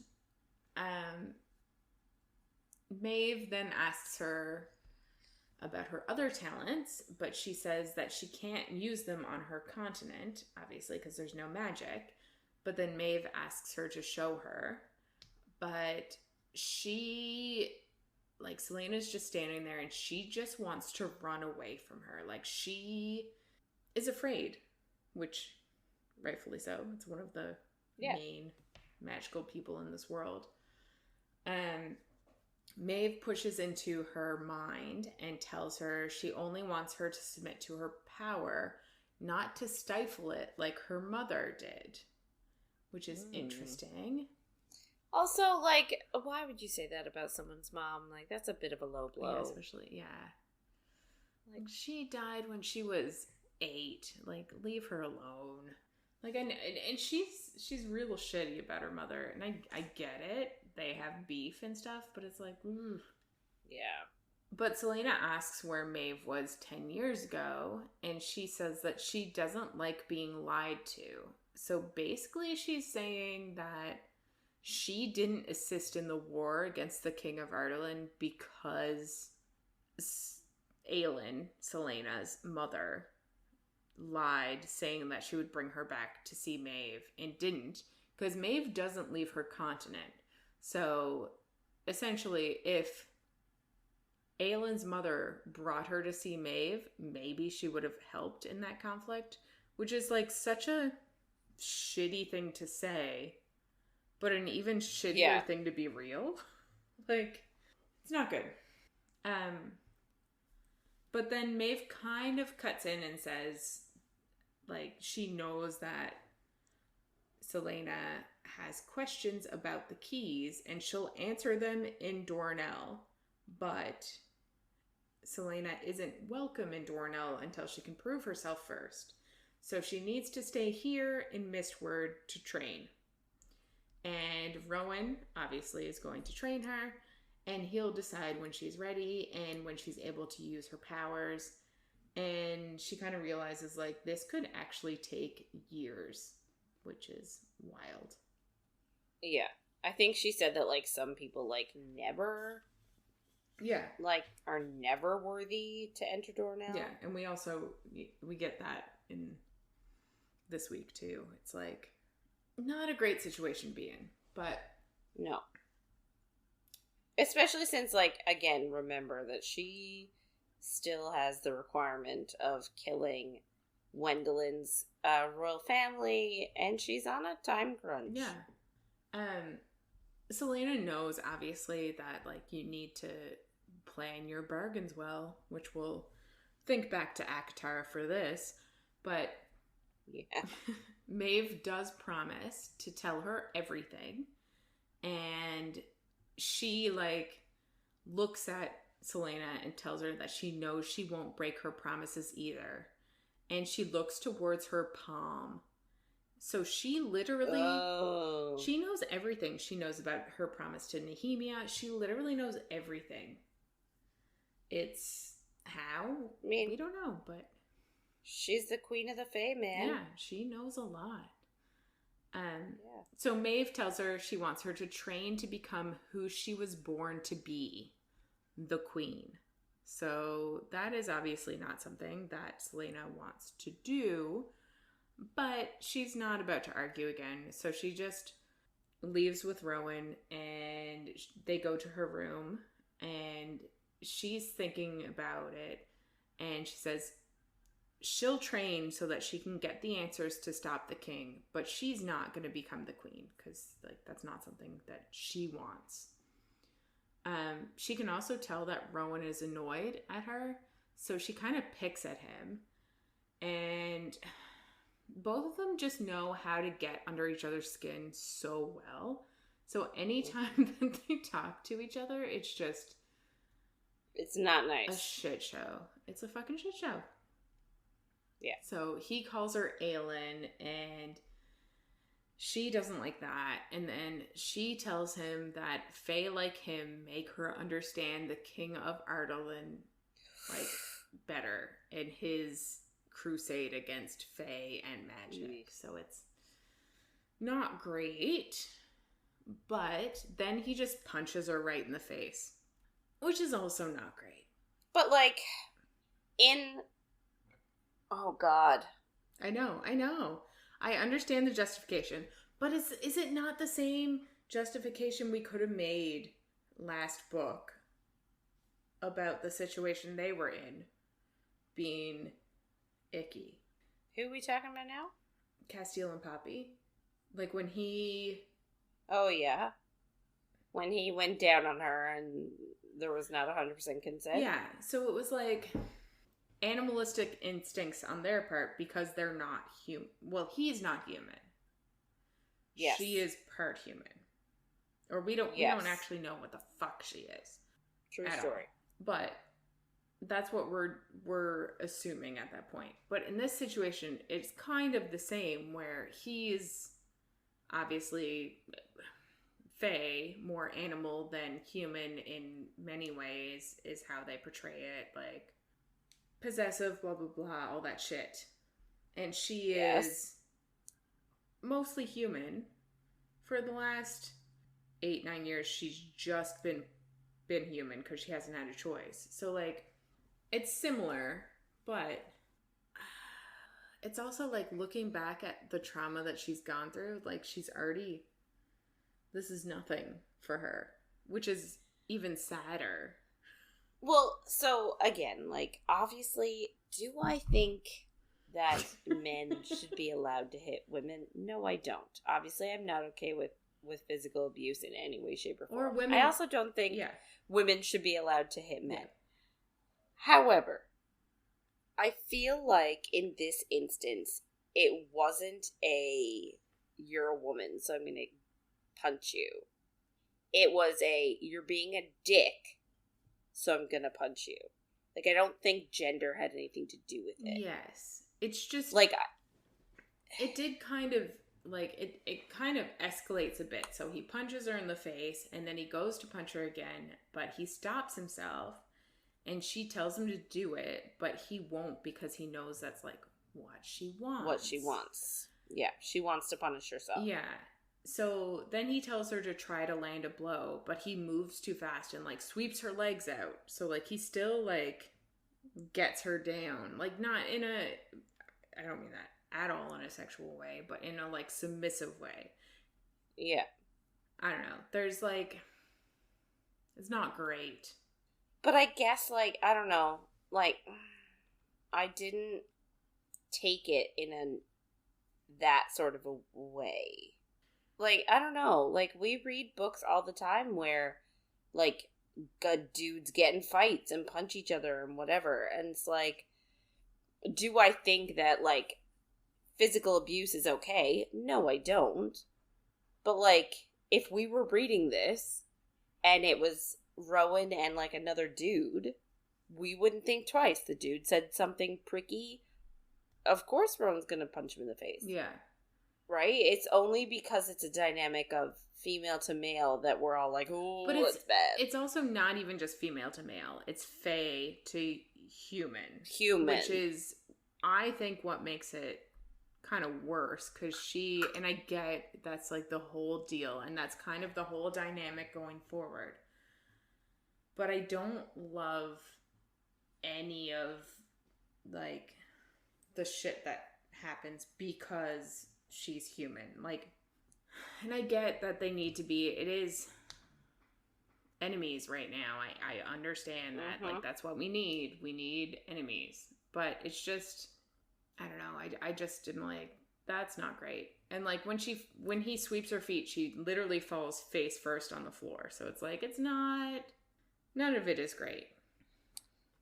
No. And I think this is more indicative of the relationship problems they're going to have. Like, they do not get along. Yeah. The first half of this book, I feel like.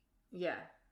No, 100%. So, they are antagonistic towards each other on purpose. Yeah. Yeah. But... And she will get her licks in. Yeah. But he brings her to her room after, but he takes her weapons, and he says he's going to take them until she earns them back. And he tells her that she's going to be training, and starting at dawn, she's going to be helping in the kitchen. And he calls her princess as like throwing it in her face. And he tells her, like, she's not above the work. Yeah. And it, like, clearly he thinks that she's lived her entire life as a princess. And, like, this is his own shit, and I get it. Like, we need to have the conflict. But obviously, if she's living in Ireland as a female, as a half-fae, like, she's not going to have a princess life. Also, you can see the scars on her body. Like, she's not lived a perfect life. I don't know why. It's just another instance of naivete in terms of male characters. Like, we complained about it with Chaol. I'm going to complain about it now here with Rowan, too. Like, he doesn't know her. And, like, the fact that he pretends to know her and, like, treats her like shit is, like, annoying as fuck. Like, she knows as much about you as you know about her. So, like, why are you acting like you know that you think she's, like, a spoiled brat? It just annoys the shit out of me. Like, obviously he must know enough about her backstory to understand what happened and know that her parents were slaughtered and she woke up in a bed of their blood and then has now been raised in Adarlan ever since. Like, use a bit of common sense. Yeah. It really is a Pride and Prejudice retelling. If you want to gloss it over like that, because I do. But yeah, so she ends up going into a room and she washes her split lip and she thinks about how she deserved being punched for what she said and how she's acted. And it's just a like sign of where she is with her mental health, obviously. And it's kind of like, I'm gonna say it's a metaphor, I think that's the right word, for like self-harm. Like, she's not doing it herself, but she wanted to be harmed. Like, it is, she provoked it enough. She knew that it would happen. Yeah, which obviously doesn't make it okay, but it is, I think, a metaphor for self-harm. And like, there's other kind of similar situations. Yeah. It's very sad where she is mentally, obviously. But she goes to bed thinking about how she fucked Terracin over and how it was worse even than what Maeve did.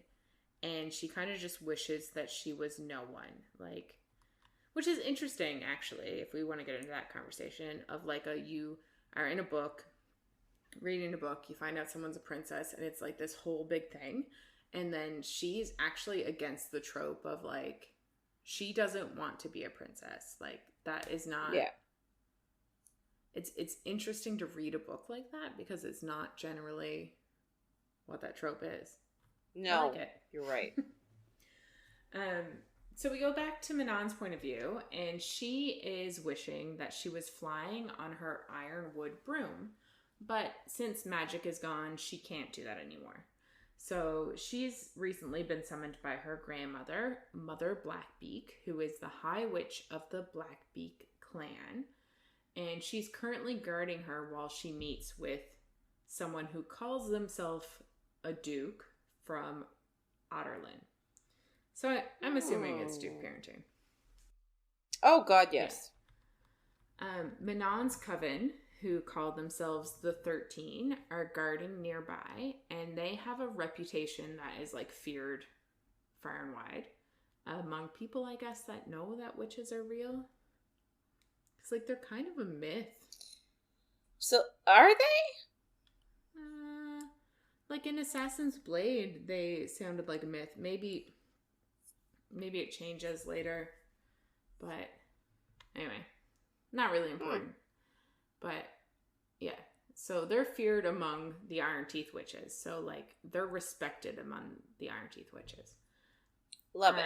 But Manon says there are 2 prison wagons nearby, and one has a female and one has a male, but both of them smell wrong. And she says, so does the Duke. So I'm just gonna say we can assume that this is Caltaine and Roland. Yes, that was my first thought. But obviously Manon doesn't know that. Manon kind of thinks that she was born soulless and heartless, as a Blackbeak should be. So like, I'm gonna say we can think of the Blackbeaks as a cult. Yeah. I buy that. Manon also thinks about like how she looks. So we get a description. She has moon white hair, alabaster skin, and burnt gold eyes. And she knows she looks beautiful, but it's just a weapon for her.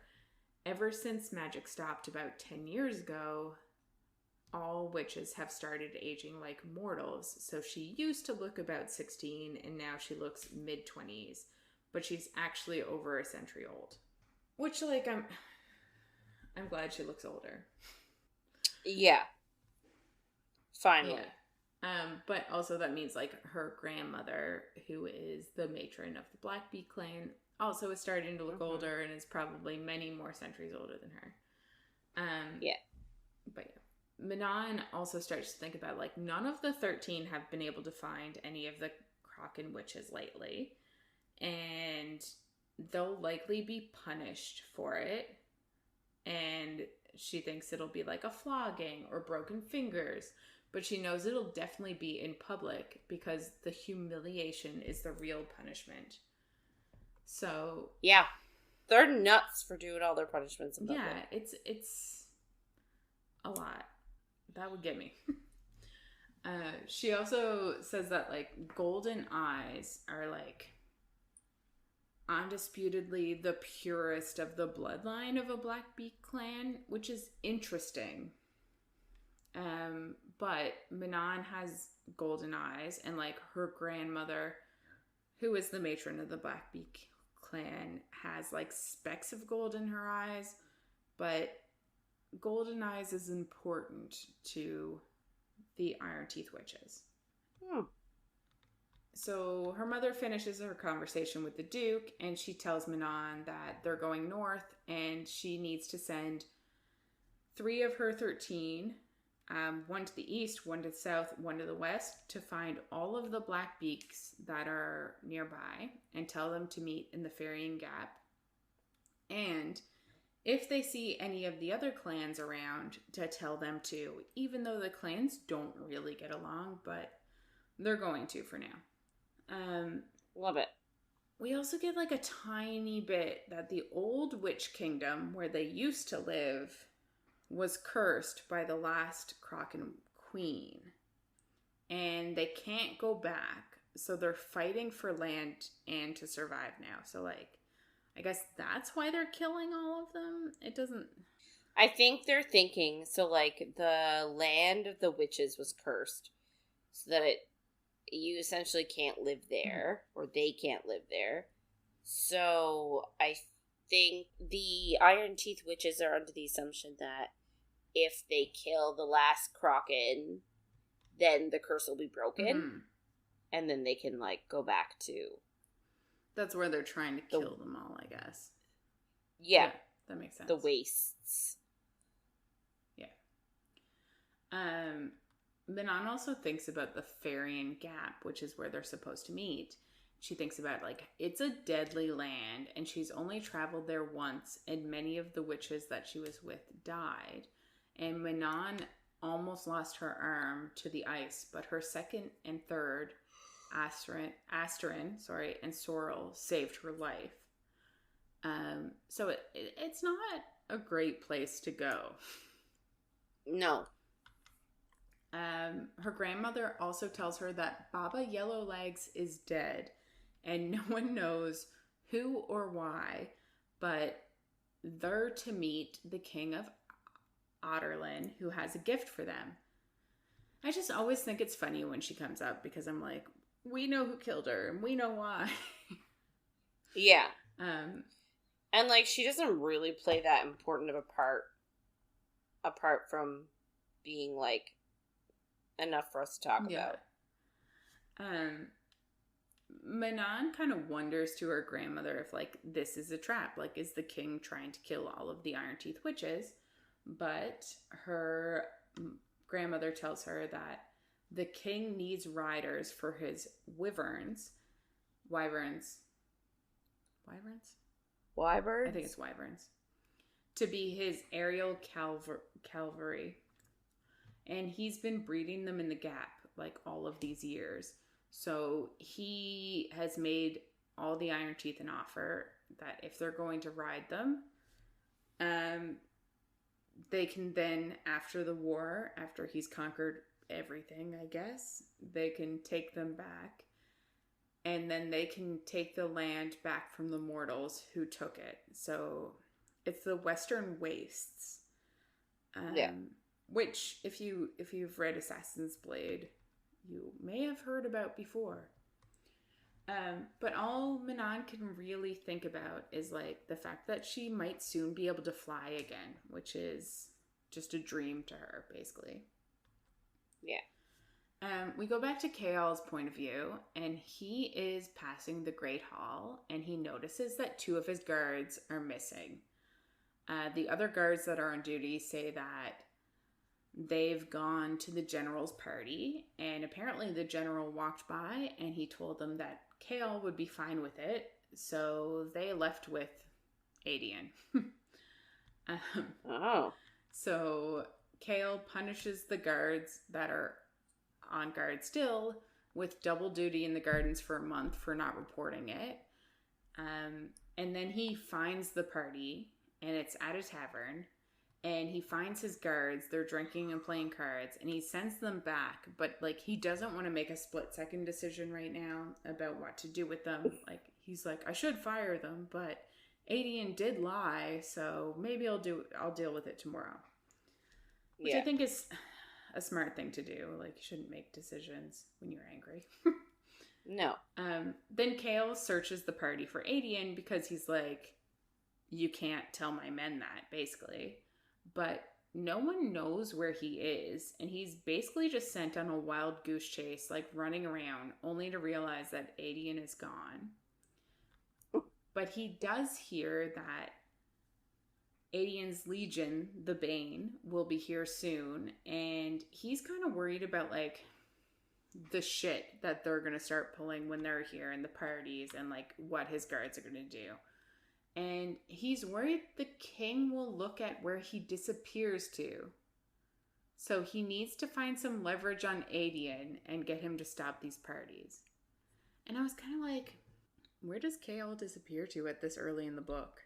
But yeah, so we go back to Celaena's point of view now, and she wakes up in her freezing room, but there's a salve and some water and some new clothes outside her door. And then there's a note saying that she deserved it and that Maeve sends her wishes for a speedy recovery. So she kind of knows that Rowan likely got a talking to for beating her up. Like, Maeve definitely was not happy about it. But she puts some of the salve on her lip, and she cleans up, and she puts on her new clothes, and she looks in the mirror, but she's lost a lot of weight, and her face is kind of hollow, and her hair is dull and limp.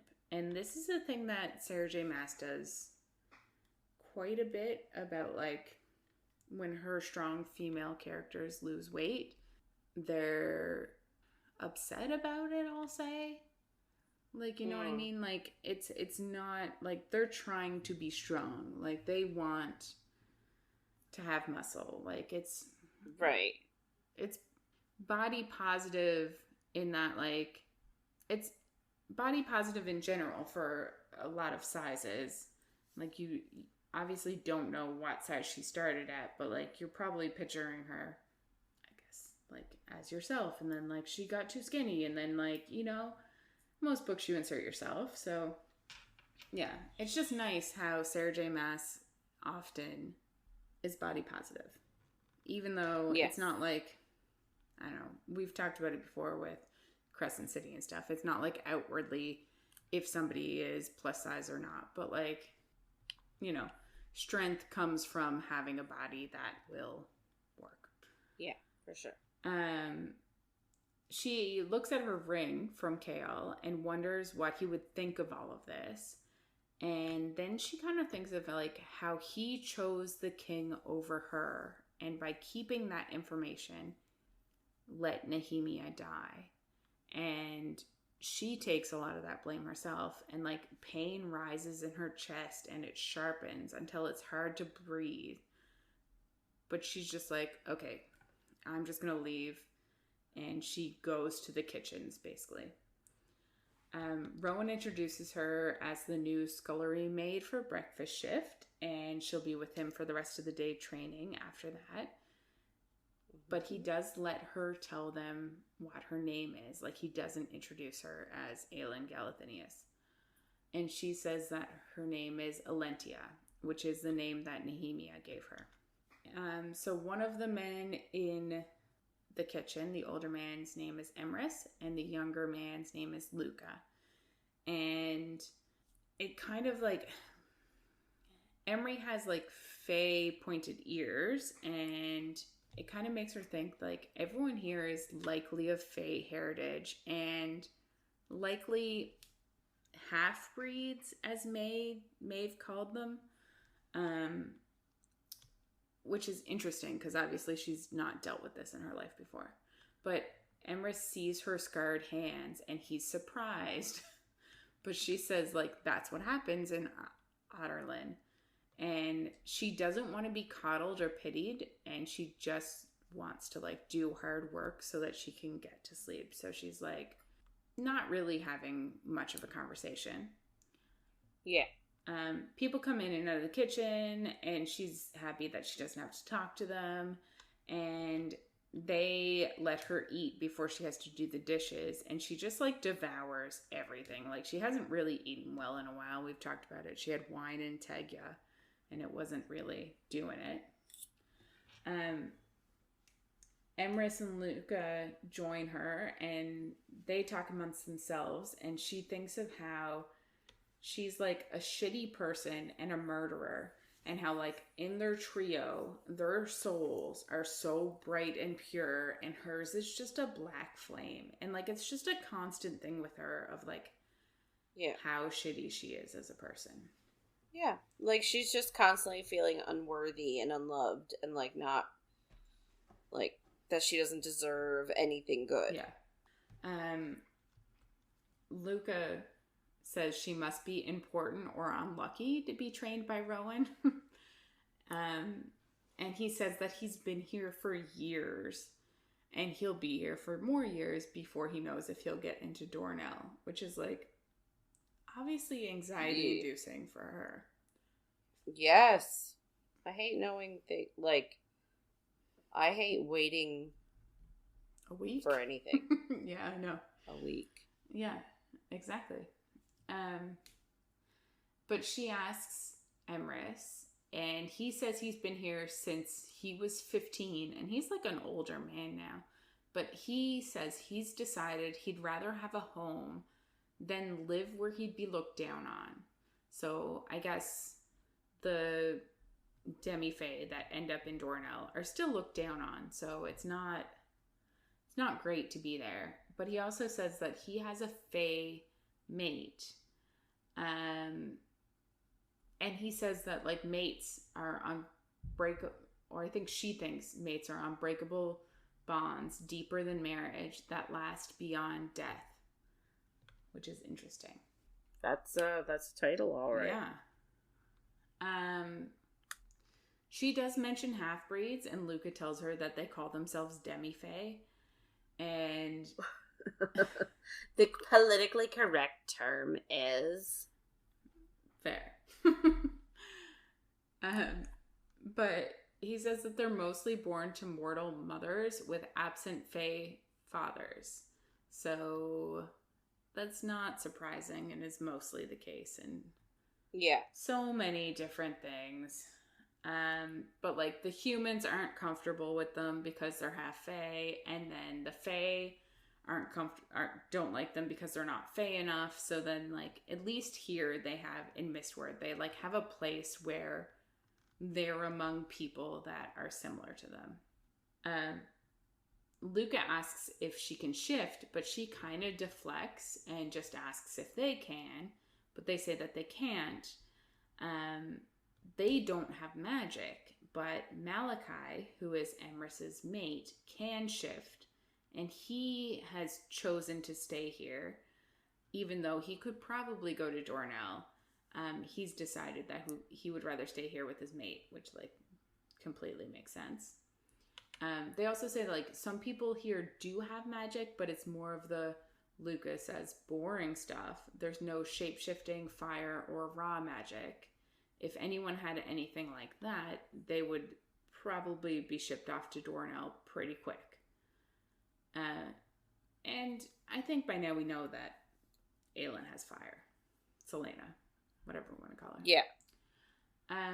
She asks them about Rowan, and they say he's very old, and he's one of 6 who closely serve Maeve, and he's the meanest of Maeve's personal cabal of warriors.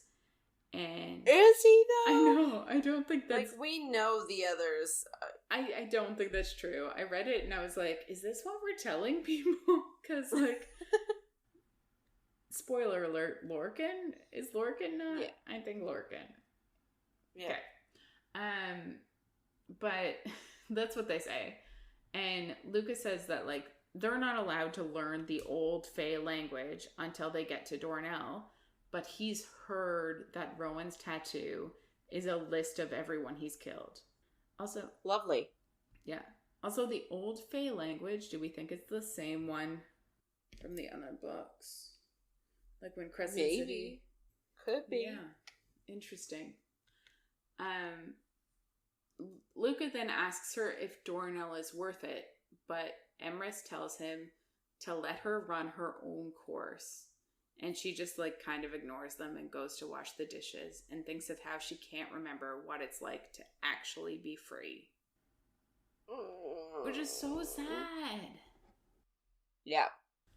Okay, so now we go over to Manon's point of view.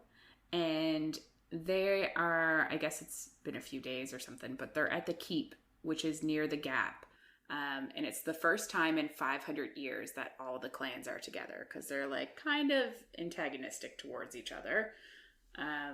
But there used to be about 20,000 witches, and now there's only about 3,000 witches left, which is kind of crazy. They all don't really get along, the different clans, and Astrid apparently fought a Yellowlegs, and she ended up being punished for it, and she got 3 blows. One in the gut to feel powerless, one in the ribs so she consider what she did, like, every time she breathes, and one in the face to know that it could have been worse. But it's all also in public because that's, like, That's how the they shame punish, of it yeah. is the worst part because the pain isn't really a big deal. So, like, they're kind of cultish, really. Like, it's very cultish, and it's a very much a society that I think, well, that it is brutal, efficient, but also, like, just, like, violent. Yeah. Right? Like, their punishments are brutal. Everything they do is, like, done in the most brutal way possible.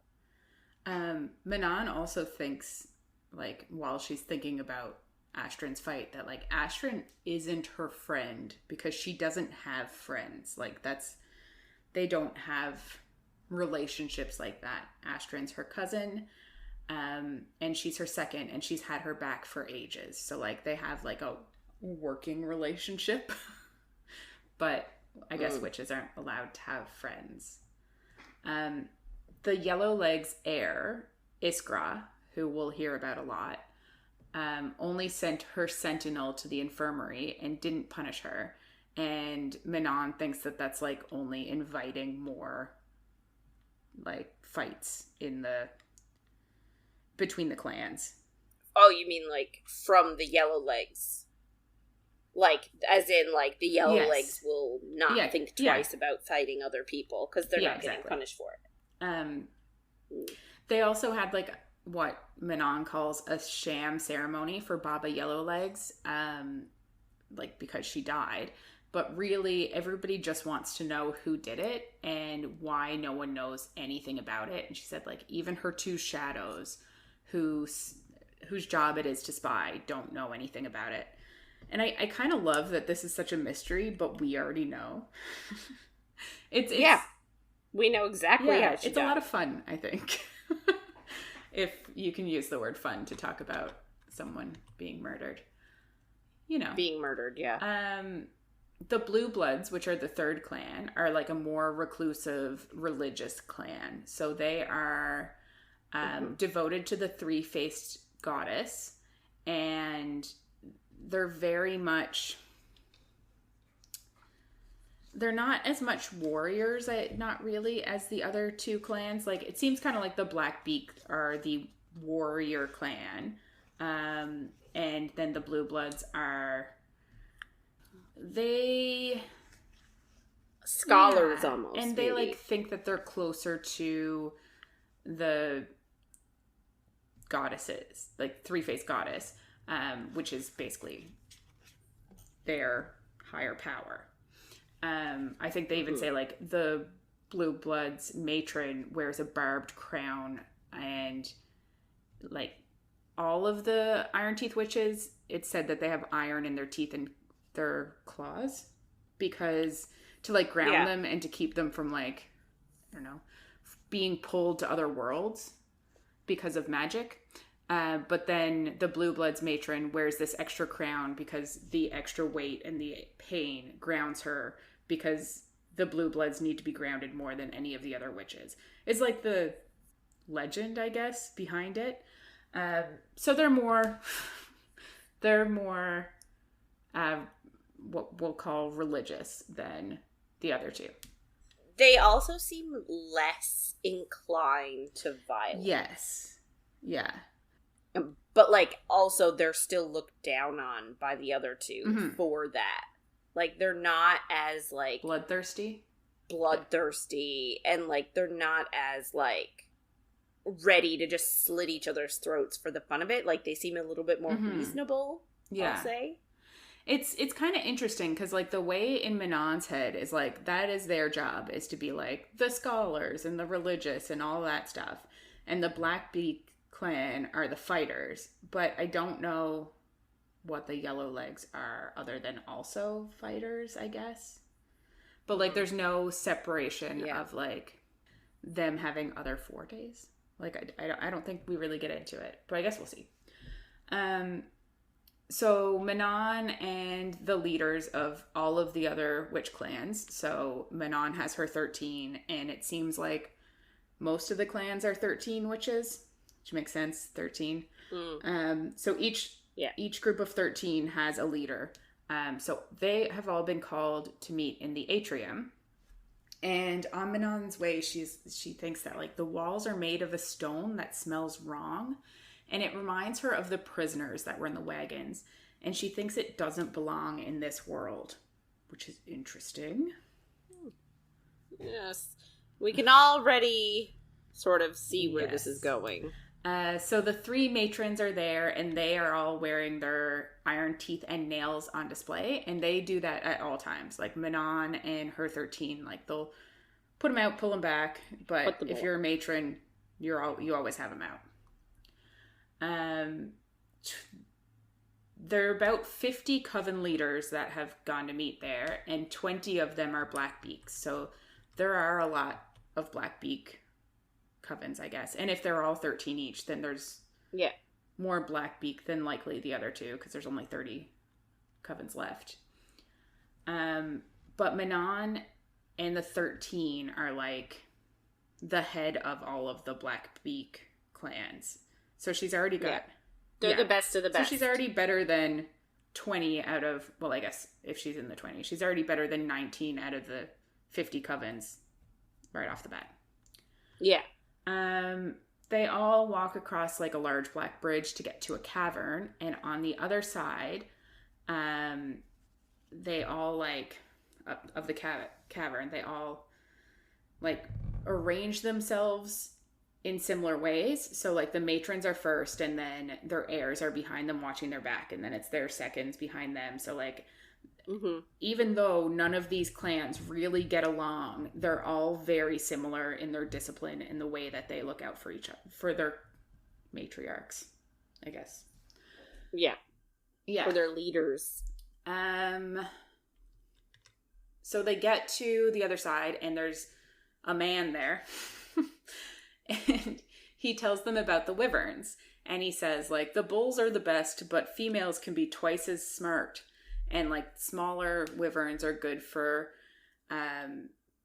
speed, and then some are bred to be black so that they can blend in at night, and some are bred to be blue so that they can blend in at day. So like depending on what you do, you should want a different kind of mount. Like if you're there for brute force, maybe you want a bull. But if you're a spy, you would want something that would blend in. So it's just interesting. He also tells them that they'll learn on gentler mounts, which annoys some of them. But the Blackbeaks are very disciplined and they keep silent. And Manon thinks like obedience, discipline, and brutality are their like, I think this is the second time she said it, but like that is their three main things. Yeah. It's their trifecta. Yeah, which is sad. But Manon does end up asking what the chains in the training ring are for, and her grandmother doesn't approve of her talking, but the man tells her that they're for the bait beasts, and they're the ones that teach the good wyverns how to fight. They're usually either like the runts or if have any injuries or anything like that, they get tied up and the big ones just beat the shit out of them. Attack them, yeah. He ends up bringing out Titus, who is their best bull. And it kind of describes what a wyvern is. So a wyvern just has two back legs and just like doesn't have front legs, but just wings and then claws on the wings so that they can move forward with those claws, but they're still just the wings. Like they only have two legs. Which is so weird to me. Yeah. Like, I find that really hard to picture. They're like a dragon, but they only Back have legs. 2 feet instead of 4. And that just, I find it really hard to picture. I guess it's like most birds. They just have 2 legs and then wings. And if they were to walk on their wings, which they obviously don't. But yeah, it is weird. It's not what you'd imagine. And I think this is the first time I actually really read it and took that in. Because I just think of them as Toothless from How to Train Your Dragon. He tells them that the wyverns have a venomous barb in their tail, and they can fly hundreds of miles in a day and be ready to fight, like, after all of that. So, pretty impressive. Titus ends up, like, getting out of the hold of one of the men and straight up bites one of them through the middle. So, like, his head pops off and his feet pop off, but he eats all of his middle. So, they are fierce. Manon kind of thinks that, like, Titus's blackness calls to hers, and she'll have nothing but the fiercest of the wyverns. Which is a bit of foreshadowing, maybe, in a way. Mm-hmm. Yeah. So, a little. We go to Celaena's point of view now. And Rowan shows up, and they go outside the magic wards to a temple that has been, like, temple ruins, basically, where they're going to train. They face off with words, kind of. Like, they're very good at, like, working the other one up by saying the worst things possible. But Celaena in her head, like, she knows she's putting on a show that she's tough, but she really just feels broken. Which is kind of a theme, but it's just heartbreaking to read. Rowan asks her to let it out and to shift, but she won't. Kind of at first she's afraid of it, which I think we get more into later, but, like, she's afraid to shift. And she does tell him that it's not something she can control, but he just says he doesn't want excuses. And she kind of thinks, like, she didn't learn how to control it when she was a child, so she actually doesn't really know how to make herself turn now. Because, like, magic disappeared, like, 10 years ago. She was only young, like, 8. Yeah. And she had trouble controlling it then, which we'll get more into. I think we get more of that later.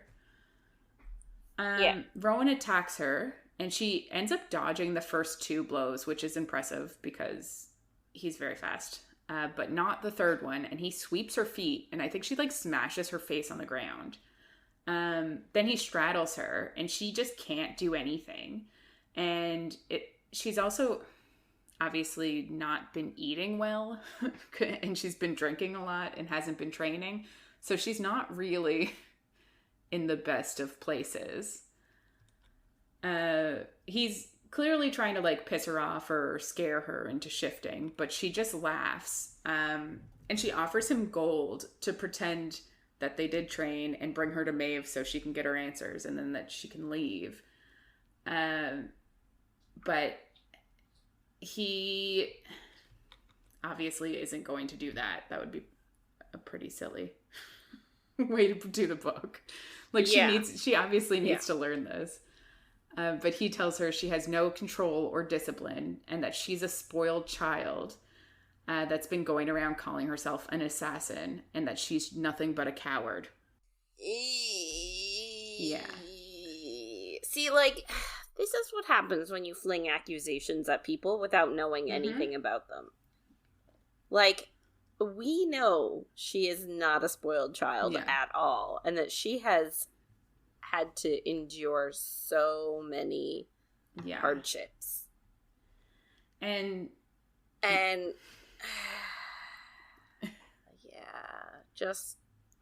it doesn't sit right with me. He's being a jackass. Yeah, and like he's old enough to know that people's lives aren't just what you think they are. Like there's more to everyone's story. Like he should know that by now. He's an old man. Was he like 500 years old? Yeah. At this point? And do you know what though? It's that same trope of the older man with the 18-year-old girl. He's somehow emotionally stunted, and you're like, how are you still like this? It's like, grow up, dude. But she obviously hears the word coward, and she goes feral. And he kind of clocks that, like, she doesn't like that word. So he calls her a coward who ran while innocent people burned. And you're like, clearly there's a reason she doesn't like the word. Like, I don't know if this is really helpful. Yeah. Yeah. So do you think that it's stemming from like the whole Nehemia thing? Because that's the last thing Nehemia said to her? 100%. Because then like the next thing that happens is like she stops hearing what he's saying and she feels like she's underwater and like she's gone numb, and it feels like when she found Nehemia's body. So it's like, I think it literally is a triggering word that brings her back to Nehemia's death, because it was literally the last thing that Nehemia ever said to her. Which I think is shitty on Nehemia's part. Like, if she orchestrated her death, she could have, like, not done it at this exact moment after calling her a coward. Like, that is so shitty. Right? Like, have a nice, like, yeah, they should have made up for her. Yeah. Rowan does yell at her to get up, but she can't. And he ends up picking her up by the shoulders and calls her pathetic and spineless. And she knows that she's those things. Like, she completely agrees with him. Yeah. But she knows that she needs to try for Nehemia. Like, she needs to figure this shit out. But she just can't. Which is just it's just so shitty. Like, she agrees with all the shitty things that he says, and she hates herself so much. Like, this is obviously not what she needs. No. So she's still reeling and bloody, and she has a new black eye as she just walks with Rowan away from Mistward, and they end up like at a bunch of mounds. And each mound is an ancient tomb with an iron door to keep the whites inside. Rowan tells her he planned to bring her here at night when she had control of her power. And apparently there won't be as many whites out during the day because they usually come out at night. But if she can walk through this area, I guess, without getting injured, basically, he'll bring her to Maeve. Of course, she can't use any weapons because he took them all, and she hasn't earned them back. but they end up walking to like an inner circle, and there's dead grass, and it's like a flattened one of these barrows, and there's no door on it. And she can sense like an ageless breathing blackness inside. So that is a white. So Rowan goes to the other side of this clearing and leaves her to walk through. And she knows that the whites can't be any worse than what she's already seen and fought and found within herself. So she's just like, may as well try it. Maybe I'll get through and he'll take me to Maeve. Yeah. So she walks into the dead field, but the white doesn't come out. And she kind of senses that the white is hesitating, which is weird because they're terrifying. Yeah. And she knows that, like, she can't really run because it'll likely attract this white. But then stale, dead air pushes against her, and she gets, like, a high-pitched ringing in her ears and in her head. And that's when she's like, fuck, this isn't the white, this is something else. So she starts to kind of hurry through. Yeah. Then she sees a man-shaped person standing behind. A man-shaped person. Man-shaped person. Standing behind the barrow. And she can see him well enough to tell that, like, he's got super pale skin, dark hair, he's beautiful, and he has onyx around his throat. And then a wave of blackness slams into her. And it's so dark she can't see anything at all. And she knows that this man can't be mortal. Like, she obviously doesn't know what he is, but he's obviously something. And she ends up getting a nosebleed. She can feel something breathing down her neck, and she can smell a familiar scent, and she recognizes it from being back in her parents' room. And then she can see the scene, and she can see a servant coming in and screaming, and she knows it's not real. But she's literally been placed into the memory of waking up between her dead parents, where she went into their bed after they were murdered and, like, slept with them. And she ends up vomiting, and she ends up peeing herself, and she vomits again. And then she tries to, like, run through it, but she ends up in Nehemia's room with her body. And this man-shaped person, that's what I'm going to call him from now on, is standing behind her and, like, holding her. And she ends up, like, elbowing back into him, and he releases his grip, and she, like, runs through Nehemia's body in that memory and ends up in the sun. And she can see Rowan, and she keeps running until she's, like, right beside him, and she falls down next to him and is just retching from how awful it all was. Yeah, like she was reliving her, like, worst nightmares. Then she feels the shift, which is kind of funny, in a not funny kind of way, and the surge of it, but she pushes it down, but she ends up, like, shifting back and forth swiftly, like, a dozen or so times. It's kind of intense, because she's, like, so scared that her body is forcing her to shift, but she's trying to push it down so much that she's forcing herself back. But it's, like, back and forth multiple times. She feels her magic rising up and starting to come out, but then she passes out. She ends up waking up under trees, and Rowan tells her that she has no discipline, control, or courage. Not the thing to say. How is she supposed to have discipline or control over her magic when magic disappeared when she was 8? And they didn't really have anyone to teach her. We'll get into that a bit later. But he tells her that she failed and that she threw a magical tantrum and she didn't even end up facing the white. You're like, clearly something else happened. Like, this isn't just... Yeah. But, like, did he not see the person? He did. And, like, he would know that that's not a white. Yeah. He even tells her, like, it wasn't a white. And he calls her princess in, like, such a condescending way. Yeah.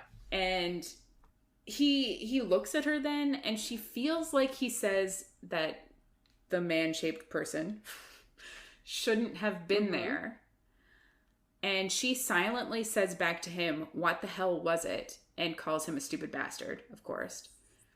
And he answers her. I can't remember if this is silently or out loud, but he says, skinwalkers are around here, but whatever that was different, again, than a skinwalker. So it's weird that they're having a silent conversation. Like, it's something that we haven't heard of, and we don't know if it's, like, magic related or if, like, what it could be. But, like, when I first started reading this, I sort of, like, explained it away as, like, them interpreting each other's looks. And, like, say, oh, this looks like he's saying to me this. From his expression. But then they get so long and convoluted that you're like, how could you know that that's what they're saying? But yeah, and I think it's supposed to be vague enough that you can explain it away. So he asks her what happened, because he doesn't know what this thing was either. But she refuses to actually go into it, and she says, like, he can torture or kill her, but she's done. She does end up telling him that she saw memories no one should know, and that, like, it was obviously bad ones. They walk back to the fortress basically in silence, and he just brings her to the baths and walks away from her. But, like, what does he expect? Like, it makes you wonder what Maeve has told him about her. Yeah, but, like, I guess that's the thing. Like, does he know, like, the details of her, like, I don't know. There's no way that you cannot tell that she is defeated. Yes. You know what I mean? Like, there's no way that you can't look at her and be like, she looks like just completely, like, depressed, like, just beaten down.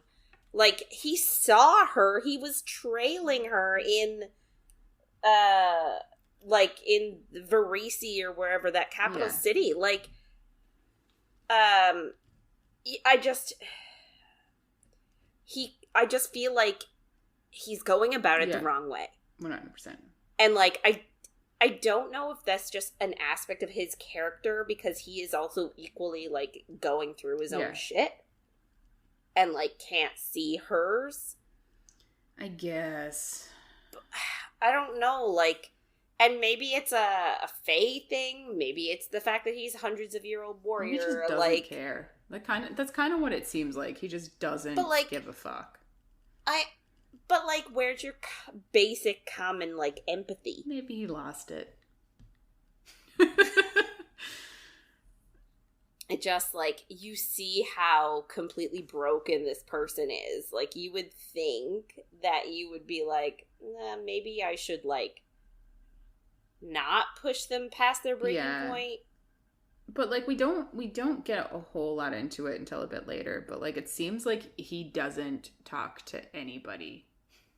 Like, I think this is the most interaction he's had in quite some time. But he's clearly going about it the wrong way. And he's being a shitty Fae. We're getting the enemies, people. We're getting the enemies. Based on, like, our first week with Heir of Fire. Mm-hmm. So, like, Rowan ends up a significant character in the books, we'll say. And he has some fans. Yes. I'm a little not perplexed, because I've read the series, so I know why he's why he has fans. 100%. Yes. Why he's fans. Only fans. But sorry. like when he came on the scene at this point, were you an immediate fan of him? I don't think, well, I don't really remember, like, I feel like it's been so long, and I say that you know. It's been so long since I've first read it. I don't remember my initial reaction to him. But, like, I don't really like him right now. And that hurts me to say. Yeah. Because I do end up really enjoying him, and I do love him later on. Yeah. I think I did like him, and maybe that's just an issue that I'll deal with later. But especially a scene that happens next week. And I'm like, he's still so shitty, but I liked him. Probably shouldn't have, but that's where I was. Yeah, it's a hump to get over. Sure. It's a Rowan hump. A rump? Yes, Okay. a rump. A Rowan hump. So I guess that wraps it up for this week. So if you want to get in touch with us and share your thoughts on anything you heard in our episodes, or if you have any book suggestions, please reach out to us by email at coffeeandcoread@gmail.com. Or you can check us out on Instagram, Facebook, or Twitter at Coffee and Co-Read. And we've just joined TikTok. Woo. We joined a little while ago, but we wanted to get our head around it a bit more before we... Yeah. So we are on TikTok now. Our handle is coffee.coread. So tune in. See what we think. See us try muscle our way through. So next week we're going to be reading chapters 15 to 26 of Heir of Fire. So make sure to follow along. And if you're enjoying our chats, don't forget to follow, rate, and review wherever you get our content. Thanks for listening, everyone, and we'll see you on the next page.